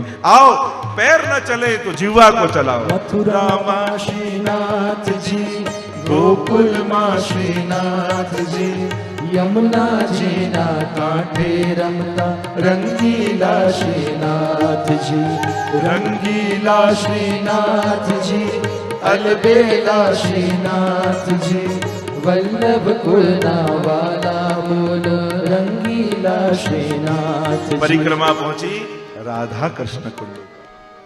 બહારથી બે જુદા દેખાય, પણ અંદરથી તો એક જ છે. અનેક અનેક લીલાઓ, અનેક અનેક મહાત્મ્ય રાધા કૃષ્ણ કુંડના ગાવામાં આવ્યા છે આચાર્યો દ્વારા, ભગવદીઓ દ્વારા. મહાત્મ્યની કથામાં એમાં આવે છે કે અરિષ્ટાસુરનો વધ ભગવાને કર્યો ને બળદના રૂપમાં આવેલા અસુરને ભગવાને માર્યો. એટલે રાધાજીએ કહ્યું, કરે લાલા, તુને તો ગાય કો વંશ માર દિયો, તારે તો બધા તીર્થોની યાત્રા કરવી જોઈએ. કમથી કમ 108 તીર્થોની યાત્રા કર, તો તારો પાપ જાય. ઠાકોરજી કે હમણાં યાત્રા કરવા જાઉં? તુરંત રાધાજીએ ચરણ પકડ્યા કે પ્રભુ, આપના વગર અમે જીવીશું કે? આપને ન જોઈએ તો આપને જોયા વગર અમે કેમ રહી શકીએ? ઠાકોરજી કે આ બંને વાત તમે કરો. એક આપ એમ કહો છો કે યાત્રા કરવા જાઓ, અને બીજું આપ એમ કહો છો કે અમને છોડીને ના જાઓ, તો બંને એક રીતે કઈ રીતે સંભવ? પ્રભુ કઈ પણ કરો, પણ આપ યાત્રાએ કરો ને અમને છોડીને જાओ नहीं. ठाकुर जी के कोई बात नहीं, सबका रास्ता हम निकालते हैं. और प्रभु ने अपनी बंसी को अधर पे पधराया और प्रभु ने वेणु के स्वर भरे, वेणु नाद કર્યો, અને વેણુનો નાદ આખા ભારતવર્ષમાં એવો ગુંજ્યો કે એને સાંભળી સાંભળીને 108 તીર્થો બધા જ અહીંયા આવ્યા. અને ઠાકોરજીએ પોતાના વેણુથી આ કુંડ ખોદ્યો, અને કુંડ ખોદ્યો અને કહ્યું બધા તીર્થોને કે તમે બધા આમાં વાસ કરો. અને આ 108 ભારતના તીર્થો કૃષ્ણ કુંડમાં આવીને વાસ કરી દીધો. જલ ભરાઈ ગયું અને ઠાકોરજીએ સ્નાન કર્યું, અને રાધાજીને કહ્યું, જો હું ગયો પણ નહીં અને બધા તીર્થોમાં સ્નાને થઈ ગયું. રાધાજી તો બહુ પ્રસન્ન થયા, પણ ઠાકોરજીએ કહ્યું કે અરે રાધાજુ, આપે મને આટલો શ્રમ કરાવ્યો, તો આપને પણ અપરાધ લાગ્યો ને આપે પ્રાયશ્ચિત કરવું જોઈએ. અને કહેવાય છે કે એ સમયે ઠાકોરજીની આ વાત સાંભળી રાધાજીએ પોતાના ચરણના અંગુષ્ઠથી કુંડ ખોદ્યો, અને એ કહેવાય છે રાધા કુંડ. બહારથી બે જુદા લાગે પણ જલ બંનેનું એક જ છે. અને જ્યાં નિકટમાં કુંડ ખોદ્યું તો આ જ કૃષ્ણ કુંડમાંથી બધું જલ રાધા કુંડમાં આવ્યું, અને રાધાજીએ સ્નાન કર્યું, અને રાધાજીએ કહ્યું કે મેં પણ પ્રાયશ્ચિત કરી લીધું. આમ રાધા કૃષ્ણ કુંડની કથા કહેવામાં આવે છે. અનેક અનેક અન્ય કથાઓ પણ એની જોડે જોડાયેલી છે. કહેવાય છે કે અષ્ટ સખીઓના કુંડ, એ આ 8 કુંડ અષ્ટ સખીઓના એ આની આજુબાજુ જ છે, જે હવે લુપ્ત પ્રાય છે. કેવલ એક લલિતા કુંડ ના દર્શન થાય છે. તો લલિતા કુંડ, વિશાખા કુંડ, ચંદ્રભાગા કુંડ, ચંપકલતા, ચંદ્રાવલી, બહુલા, સંધ્યા અને ચિત્રા, આ 8 કુંડ એમ કહેવાતા કે અષ્ટ સખીઓના કુંડ આજુબાજુ હતા. એટલે 8 સખીઓ જે પ્રધાન સખીઓ માનવામાં આવે છે, અષ્ટ સખીઓ. આપણે ત્યાં આખું એક રાસ મંડલ, એટલે દ્વે દ્વે ગોપી બીચ બીચ માધવ, અને એની આખી જે ભાવના, આપણા 7 સ્વરૂપ અને અષ્ટ સખીઓ, અને એમને 2 રૂપ, સ્વકીયા અને પરકીયા, એમ 16 ગોપીઓ થાય. એનો આખો એક રાસ મંડળની આખી ભાવના આપણે ત્યાં છે. તો મુખ્ય અષ્ટ સખીઓ છે. એટલે નવ નિકુંજનો મનોરથ કરીએ છીએ ને કે 8 સખી અને 9માં સ્વામીજી, તે 9 નિકુંજનો મનોરથ થાય. તો એવા પ્રકારની આપણે ત્યાં ગોપીજનોની વિવિધ પ્રકારની ભાવનાઓ છે. તો આમ આ બધા કુંડો આસપાસ છે. શ્રી મહાપ્રભુજીના બેઠકજી છે, શ્રી ગુસાઈજીના બેઠકજી છે, શ્રી ગોકુલનાથજીના બેઠકજી છે. આ ત્રણેય બેઠકજી બિરાજમાન છે રાધા કૃષ્ણ કુંડ ઉપર. ચોકરના વૃક્ષ નીચે 1 મહિના સુધી ભાગવતજીનું પારાયણ શ્રી મહાપ્રભુજી અહીંયા કર્યું છે. અને ભાગવતજીનું પારાયણ કરતા કરતા મહાપ્રભુજીની દ્રષ્ટિ ગિરિરાજજીના શિખર ઉપર ગઈ. અને શિખર ઉપર ગઈ અને મહાપ્રભુજી 3 દિવસ સુધી મૂર્છિત થઈ ગયા. કારણ કે શિખર ઉપર મહાપ્રભુજીને યુગલ સ્વરૂપના પ્રગટ દર્શન થયા. 3 દિવસ સુધી મૂર્છિત રહ્યા. વૈષ્ણવ ગભરાયા. અને 3 રાસના સ્થાન છે ને, વૃંદાવન, ગિરિરાજજી અને યમુનાજી. એટલે એક દિવસ એક રાસના સ્થાનમાં મહાપ્રભુજી મગ્ન રહ્યા. જેમ પરમાનંદાસજીના ઘરે મહાપ્રભુજી પધાર્યા, 84 વૈષ્ણવની વાર્તામાં આવે છે, અને ગાદી તકિયા પર બિરાજ્યા હતા. અને પરમાનંદાસજીને મહાપ્રભુજીએ કહ્યું કે કછું ભગવત લીલા ગાઓ. અને ત્યારે પરમાનંદાસજીના મુખમાંથી શબ્દો સર્યા, હરી તેરી લીલા કી સુધી આવે. અને એ જા શબ્દો નીકળ્યા અને મહાપ્રભુજી 3 દિવસ સુધી મૂર્છિત થઈ ગયા. ત્યાં ભાવ પ્રકાશમાં લખ્યું કે 3 રાસના સ્થાન છે, ગિરિરાજજી, વૃંદાવન અને યમુનાજી. એક દિવસ એક રાસના સ્થાનમાં મહાપ્રભુજી મગ્ન રહ્યા. એટલે 3 દિવસ સુધી મૂર્છિત રહ્યા. પણ અહીંયા 3 દિવસ મૂર્છિત રહ્યા ને વૈષ્ણવને ચિંતા થઈ. કહ્યું કે જયરાજ, 3જા દિવસે જ્યારે મહાપ્રભુ જાગ્યા, કહ્યું કે અમને તો ભય લાગી ગયો. આ રીતે આપ મૂર્છિત કેમ રહ્યા? તો કે મને યુગલ સ્વરૂપના દર્શન થયા, ગિરિરાજજીની ઉપર વિહાર કરતા, અને હું એ લીલામાં મગ્ન રહ્યો. ત્યારે વૈષ્ણવે વિનંતી કરી કે જયરાજ, કૃપા કરીને અમને દર્શન કરાવો. અને જ્યારે આ વિનંતી કરી ત્યારે મહાપ્રભુજીએ કૃપા કરી વૈષ્ણવ ઉપર જલ છાંટ્યું. અને જ્યાં જલ છાંટ્યું અને કહ્યું કે હવે ગિરિરાજજી ઉપર દર્શન કરો.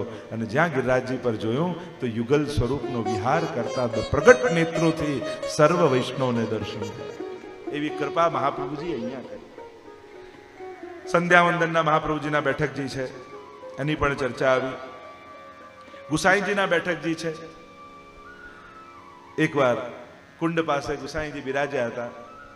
રઘુનાથ નામના દાસ નામના એક સંત ત્યાં આવ્યા અને ગુસાઈજી જોડે સત્સંગ કરતા કરતા સહજમાં એક પ્રશ્ન કર્યો કે અમારા મતે તો રાધાજી એ પરકીયા ગોપી છે અને આપ એમ કહો છો કે સ્વકીયા છે, તો આપનો મત પ્રતિપાદિત કરો કે સ્વકીયા છે કે પરકીયા છે. જો આપણે ત્યાં સુબોધનીમાં પણ આ શબ્દોના ઘણીવાર સમજવા માટે પ્રયોગ કરાય છે. 2 પ્રકારના ગોપીજનો વ્રજમાં હતા. સ્વકીયા એટલે જે પ્રભુને જ સર્વસ્વ માનીને રહ્યા, અને પરકીયા એટલે કે એમના બીજા ગોપો સાથે વિવાહ થઈ ગયા હતા પણ એમનો સર્વ ભાવ પ્રભુમાં હતો. તો બીજે વિવાહ થયો એ પરકીયા ગોપીજન, અને પ્રભુમાં અનન્ય ભાવ રાખીને જે રહેલા એ સ્વકીયા ગોપીજન. તો પ્રશ્ન કર્યો રઘુનાથ દાસે કે અમારા મતે તો એ પરકીયા છે, આપ એમને સ્વકીયા કહો છો તો આપ પ્રમાણિત કરીને આપો. અને ત્યારે કહેવાય છે કે ગુસાઈજી એક કાગળ લીધું અને કહ્યું કે આનો જવાબ હું નહીં આપું, આનો જવાબ સ્વયં સ્વામીજી આપશે, રાધાજી આપશે. અને કાગળ લઈ રાધા કુંડ ઉપર ગુસાઈજીએ પધરાવ્યો. અને જ્યાં પધરાવ્યો ત્યાં કાગળ ભીતર ભીતર ભીતર ભીતર છેક ભીતર ગયો. અને ચંદ્રાવલીજી એ પત્રને લઈ અને સ્વામીજી પાસે આવ્યા. કારણ કે કહેવાય છે કે આ રાધા કુંડની ભીતર મણીનો મહેલ રાધાજીનો છે. એ અલૌકિક મહેલ ભીતર બિરાજ્યો છે. અને મહેલમાં સુવર્ણના સિંહાસન પર બિરાજેલા રાધાજી પાસે કાગળ લઈને ગયા. અને ત્યારે એ કાગળ ઉપર સ્વયં રાધાજીએ એક શ્લોક લખ્યો, જયતિ વૃષભાન કુલ કૌમુદી રાધિકે, જયતે કૃષ્ણ પરમાનંદ કુલ ચંદ્રમા જયતિ. આ લખી અને કાગળ પાછું ચંદ્રાવલીજીને આપ્યું. ચંદ્રાવલીજીએ પાછું છોડ્યું અને કાગળ તરતું તરતું તરતું ઉપર આવ્યું. ગુસાઈજી હાથમાં લીધું. જળમાં ગયેલું કાગળ પણ કોરું, પત્ર પણ કોરું, જરાય ભીંજ્યું નહીં. અને આ શ્લોક વાંચીને રઘુનાથ દાસને સંભળાવીને કહ્યું, અમારા મતે તો રાધાજી એ સ્વકીયા જ ગોપીજન છે, પ્રભુ સિવાય બીજા કોઈ ના થયા. અને આમ પ્રતિપાદિત કરીને આપ્યું. અને રઘુનાથ દાસે દંડવત ગુસાઈજીને કર્યા. આવી અલૌકિક લીલાઓ પણ અહીંયા થઈ છે.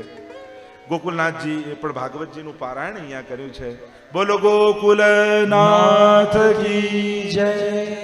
એવા ગોકુલનાથજીએ ભાગવતજીનું પારાયણ કર્યું. કલ્યાણ ભટ્ટને આજ્ઞા કરી કે રાધા કુંડની ભીતર રત્ન જડિત મહેલ આવેલો છે અને નિત્ય યુગલ સ્વરૂપ ત્યાં વિહાર કરે છે. કહ્યું કે જયરાજ આપ કૃપા કરો તો દર્શન થાય. અને ગોકુલનાથજીની કૃપાથી કલ્યાણ ભટ્ટ આદિ ભક્તોને એ રત્નજડિત મહેલના અને યુગલ સ્વરૂપની લીલા કરતા આ દર્શન થયા છે. એટલે આપણે ત્યાં શ્રી યમુનાજીની ભીતર આ કુંડોની અંદર, આ કુંજો નિકુંજોની અંદર આવા અલૌકિક આધિ દૈવિક ભગવદ લીલાના સ્થળો બિરાજમાન છે. પણ એ આધિ દૈવિક સ્વરૂપે બિરાજે છે, ભૌતિક સ્વરૂપે નહીં. દરેક વસ્તુ ભૌતિક રૂપે આધ્યાત્મિક જગતમાં ગોતવા ન જવાય. એ તો જ્યારે તમારી રસાત્મક સ્થિતિ થાય, પહેલા ક્રિયાત્મક હોય, પછી ભાવાત્મક આવે અને પછી રસાત્મક આવે. આમ ભક્તિની ગતિ હોય, એ લેયર હોય કે જ્યારે આધ્યાત્મિક લેવલ રસાત્મક લીલાનો જીવને આવે ત્યારે આ રસાત્મક સૃષ્ટિ એની આગળ પ્રગટ થઈ જતી હોય છે. એટલે જ આપણે કહીએ કે વ્રજયાત્રાને કરો તો કોઈ ભગવદી જનો સાથે કરજો કે જે તમને વ્રજના આધિદૈવિક સ્વરૂપનું ભાન કરાવતા રહે. તમને ભલે ઉજ્જડ સ્થાન દેખાતું હોય પણ એ કે જો આ પદમાં, કારણ કે જ્યારે ભગવદ લીલાના સ્થળોને જોવા જાઓ ત્યારે ભૌતિક આંખોને બંધ રાખી આપણા અષ્ટછાપ ભગવદીઓ અને મહાપુરુષોની વાણી છે ને એની પોતાની આંખો બનાવી લેવી અને એ આંખે આ આધિ દૈવિક લીલા સૃષ્ટિને જોવી. એ જ ગિરિરાજજીને જોવા જાવ તો હવે ઘટી ગયા છે, નાના થઈ ગયા છે, નામ છે. આવું લૌકિક નહીં જોવું. લલિત વ્રજ દેશ ગિરિરાજ રાજે અને ત્રિવિધ પવન સંચરે ખટ ઋતુ રહત સદા.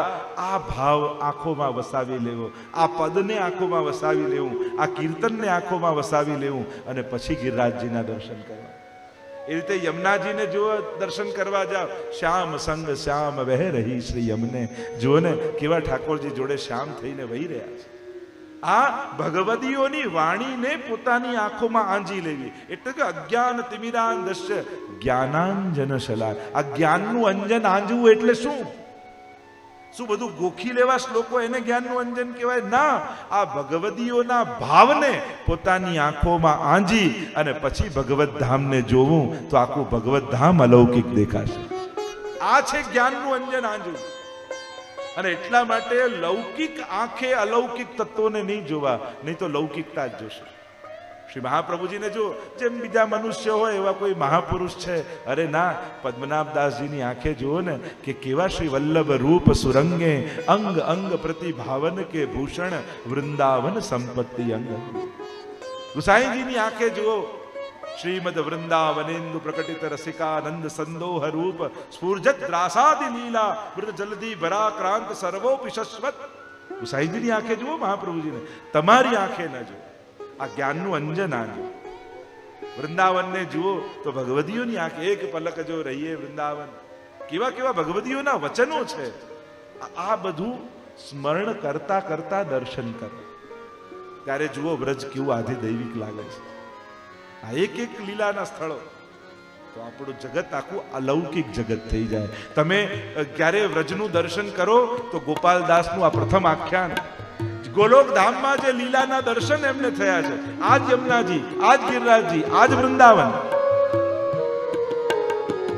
જ્યાં શ્રી વૃંદાવન આદિ અચળ શશી શરદ રેણુ બહુ વેશ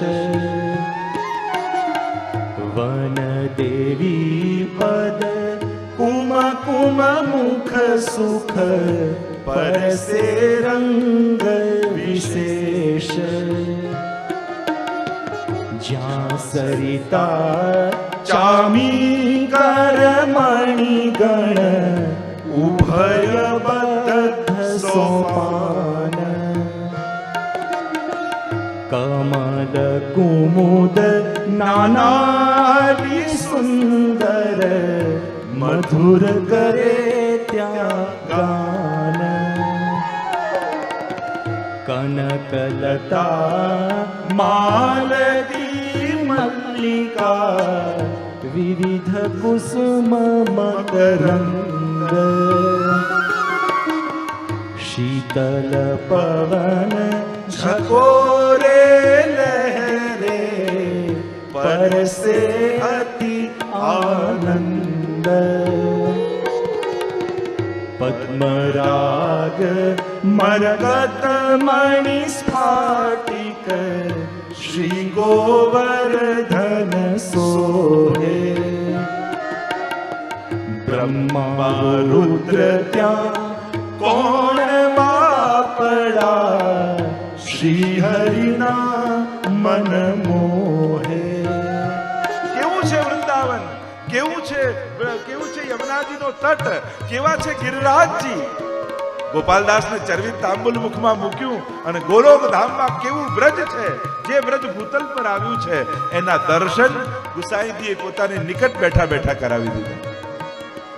ગુરુ શ્રેષ્ઠ એ જ છે જે બ્રજમાં મોકલે નહીં, પણ તમે જ્યાં હો ત્યાં બ્રજ બનાવી દે તમારું ઘર. એ તો આપણા મહાપ્રભુ છે. નાના પક્ષીની શબ્દ માધુરી શોભાતણો નહીં પાર વિવિધ પ્રકારે જુજવા કહેતા ગ્રંથ થાય વિસ્તાર. ગોપાલદાસ કહેવા લાગ્યા, જો હું આ બધું વર્ણન કરવા જઈશ તો ગ્રંથ થાય વિસ્તાર. મારે તો ગુસાઈજીના ગુણગાન કરવા છે. જો આ ગોલોક ધામની શોભાને એક એક શોભાને ગાઈશ તો અનંત સમય વ્યતીત થઈ જશે, પણ આ શોભાનું વર્ણન નહીં થઈ શકે. તો કેવું જ્ઞાનનું અંજન આંજ્યું ગુસાઈજીએ ગોપાલદાસને. પ્રગટ ગોલોક ધામના લીલાના વ્રજ લીલાના દર્શન, જે વ્રજ બિરાજે છે, જે ગોલોક ધામમાંથી વ્રજ ભૂતલ પર મહાપ્રભુ ઠાકોરજી લાવ્યા છે, એ વ્રજની ગાથા ગાઈશ. આ કૃપા. અને એટલા માટે જ્યારે પણ બ્રજમાં જાઓ ત્યારે આ બધા સહારાઓ લેજો. કીર્તનના પુસ્તકો, ગ્રંથો, ભાગવતજી આદુ બધું સાથે લેજો. કારણ કે તમે આ 21મી સદીમાં કોઈ જગ્યાને જોવા નથી આવ્યા, તમે તો સારસ્વત કલ્પના વ્રજને માણવા માટે આવ્યા છો. એટલે એ વ્રજનો અનુભવ થાય ત્યારે સાચા અર્થમાં વ્રજ રસ હૃદયમાં સ્થિત થાય. અને વ્રજ રસનો અનુભવ જીવને થાય. કોણ રસ ગોપીને લીનો ઘૂંટ, એ કયા રસને ઘૂંટીને લીધો છે એ ત્યારે સમજમાં આવે. એટલે કહું ને, આ બધી લીલાઓને સમજવા પહેલા વ્રજને અનુભૂત કરો, રોમ રોમથી વ્રજ ભૂમિને અનુભવો, ત્યારે વ્રજરસ પ્રગટ થશે, ત્યારે આ દેહનો અધિકારી થશે. તો આમ ગોકુલનાથજીએ દર્શન કરાવ્યા. આગળ રહસ્ય લીલાના વર્ણનમાં ઠાકોરજી એકવાર ખેલતા ખેલતા સખાઓ ને સખીઓ સાથે અહીં પધાર્યા. આ બાજુ રાધાજી પધાર્યા, આ બાજુ ઠાકોરજી પધાર્યા સખાઓ સાથે.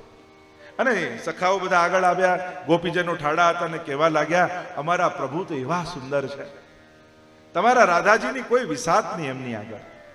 એવા સુંદર ગુંગળારા એવા અમારા પ્રભુના કેશ, કમળની પાંખુડી જેવા મોટા મોટા નેત્ર, અને નીલમણી નીલમ હોય ને, અને એનો જે પ્રકાશ પથરાય એવી તો અમારા પ્રભુના શ્રીઅંગની શોભા છે.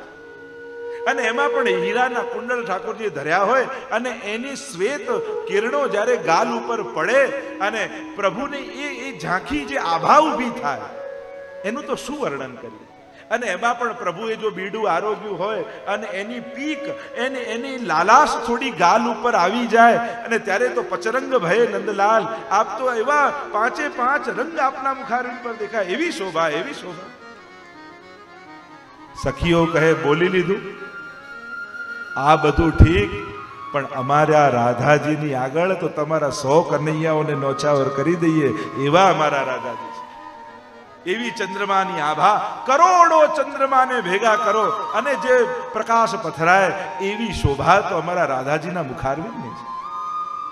આ શણગારથી એમની શોભા નથી વધતી, પણ દરેક શણગાર પોતાના ભાગ્યની સરાહના કરે છે કે અમારું કેવું સૌભાગ્ય છે કે રાધાજી અમને ધર્યા તો અમારી શોભા વધી ગઈ. એમને ધરવામાં જ નથી, શણગારની શોભા વધે છે. અને બંનેમાં એવો વિવાદ જાગ્યો, સખા અને સખીઓમાં. પેલા કે અમારા સુંદર છે, પેલા કે અમારા સુંદર છે. બંનેમાં એવો વિવાદ થયો કે સ્વયં રાધાજી ને ઠાકોરજી બંને ત્યાં પધાર્યા. અને ઠાકોરજી કહે, જો રાધાજી ખોટું ન લગાડતા, પણ સખાઓ કહે છે સાચું. રાધાજી કે અચ્છા, અને એવું હોય તો આપણે સમાધાન કરી લઈએ, જોઈ લઈએ કોણ સુંદર છે. તો કે જોઈશું ક્યાં? તો કે જ્યાં પ્રતિબિંબ પડે, આપણો બુખારવિંદ દેખાય, ત્યાં આપણે જોઈએ. તો કે ચલો, આ બાજુ ઠાકોરજીએ વેણુથી કૃષ્ણકુંડ ખોદ્યો, એમાં જલ ભરાયું, અને અહીંયા ચરણા અંગુષ્ઠથી રાધાજી રાધાકુંડ ખોદ્યો, અને બંને કુંડ આજુબાજુ ગોઠવાયા. ઠાકોરજીએ કૃષ્ણકુંડમાં પોતાનું મુખારવિંદ જોયું. હા, સખાઓ જેમ કહેતા હતા એવું જ સુંદરતા છે. ત્યાં રાધાજીએ જોયું. હા, સખીઓ જેમ કહે એમ જ મારી શોભા તો ખૂબ સુંદર છે. પણ જ્યાં ઠાકોરજીએ દ્રષ્ટિ વાંકી કરી અને રાધાજીના પડેલા પ્રતિબિંબને નિહાળ્યું અને થયું કે ના, આ સ્વરૂપની આગળ મારી શોભા તો કાંઈ નથી.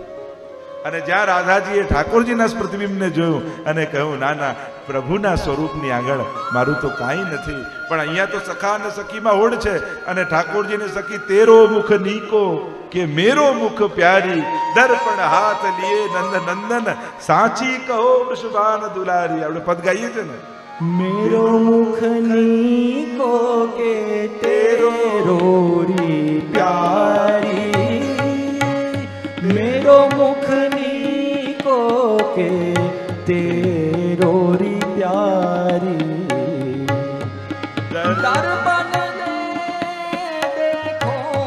દર્પણ હાથ લીએ સાચી કહો વૃષભાન. અને આમ બંનેમાં હોડ લાગી, એકબીજાના મુખ જોતા. આપણું વધારે સુંદર કે અમારું અધિક? અને હવે તો ઊંધું થઈ ગયું. રાધાજી કહેવા લાગે ના ના પ્રભુ આપ વધારે સુંદર છો, અને ઠાકોરજી કે ના ના રાધાજી આપ વધારે સુંદર. તો એવી પણ એક લીલા આ રાધા કૃષ્ણ કુંડ માટે વ્રજવાસીઓના મુખે ગવાય છે કે જ્યારે આવી હોડ લાગી હતી ત્યારે ઠાકોરજી અને સ્વામીજીએ આ રાધા અને કૃષ્ણ કુંડનું નિર્માણ કર્યું. અને જ્યારે વૈષ્ણવની યાત્રા ત્યાં આવે અને ત્યારે ઠાકોરજીના કૃષ્ણ કુંડનું વૈષ્ણવ સ્નાનપાન આચમન કરે, રાધાજીના રાધા કુંડમાંથી સ્નાનપાન આચમન કરે. અને કુંડમાં રહેલું જલ એ સ્વયં જલ નથી, પણ કૃષ્ણનું રસ છે. અને આ રાધાજીનું કુંડ એ કેવલ જલ નથી, પણ એ રાધાનું રસ છે. અને જ્યારે પાન કરીએ છીએ ત્યારે અલૌકિક રસાત્મક એ રસ આપણા રોમ રોમમાં વ્યાપી જાય છે. આવા ભાવથી પાન કરાય. યમુનાજીના પણ તમે પાન કરો ને તો ખાલી યમુનાજીના જલનું પાન કર્યું એમ નહીં કરવું. આ સાક્ષાત ભગવદ રસ છે. પ્રભુનું શ્રમબિંદુ એ સ્વરૂપ રસ, નેત્રામૃત, અધરામૃત, ચરણામૃત થઈ અને જે રસ વહ્યો એ જ શ્રી યમુનાજી છે. એટલે યમુનાજી નથી પાન કરતો, પણ પ્રભુ કૃષ્ણમાં રહેલા સમસ્ત અમૃતોનું હું પાન કરી રહ્યો છું એવો ભાવ રાખી અને યમુનાજીના પાન કરે. અને પાન કર્યા પછી એક ક્ષણ માટે એવો ભાવ કરવો કે આ જે મેં પાન કર્યું એ મારા આખા શરીરના રોમ રોમમાં એ બિંદુઓનો સ્પર્શ પહોંચ્યો છે. અને આવો જ્યારે ભાવ કરશો ને તો તમને એ ભાવની અનુભૂતિ થશે કે સ્મર શ્રમ જલાણુ ભી સકલ ગાત્ર જય સંગમ. જ્યારે પણ યમુનાજીના પાન કરો તો એક સેકન્ડ આંખ બંધ કરી અને એવો ભાવ કરો કે રોમ રોમમાં આ કૃષ્ણ રસનો સ્પર્શ મને પ્રાપ્ત થયો. જો કેવો રોમાંચ, કેવો ભાવ તમારા ચિત્તમાં જાગે છે. અને ત્યારે એ અણુ અણુ સાથે સંબંધ થાય છે કૃષ્ણ રસ. તો આમ આવી પણ લીલા અહીંયા ગવાઈ છે. આવી અનેકવિધ લીલાઓના પ્રસંગ અહીંયા ગવાયા. અને હવે આપણી પરિક્રમા આગળ ચાલી કુસુમ સરોવર તરફ આપણી પરિક્રમા જઈ રહી છે. અને વૈષ્ણવો પ્રેમથી ભાવથી ગાન કરતા એમ કહેવા તો લાગ્યા કે 6 વાગ્યા છે, પણ 2 મિનિટ. મથુરા નાથજી, રંગીલા શ્રીનાથજી, અલબેલા શ્રીનાથજી, વલ્લભ કુળના વાલા બોલો રંગીલા શ્રીનાથજી. મથુરામાં શ્રીનાથજી, ગોકુળમાં શ્રીનાથજી, યમુનાજીના કાંઠે રમતા રંગીલા શ્રીનાથ. બોલો કૃષ્ણ કનૈયા લાલ કી, બ્રજ 84 કોશ કી જય, શ્યામ સુંદર શ્રી અમને મહારાણીજી. તો આજનો યાત્રાનો પડાવ કુસુમ સરોવર પર રાખીએ અને કાલે કુસુમ સરોવરના સ્નાન પાન આચમન કરી અને લીલાના દર્શન કરીશું. આજની કથાને વિરામ આપતા બોલો ગોવર્ધન નાથ કી જય.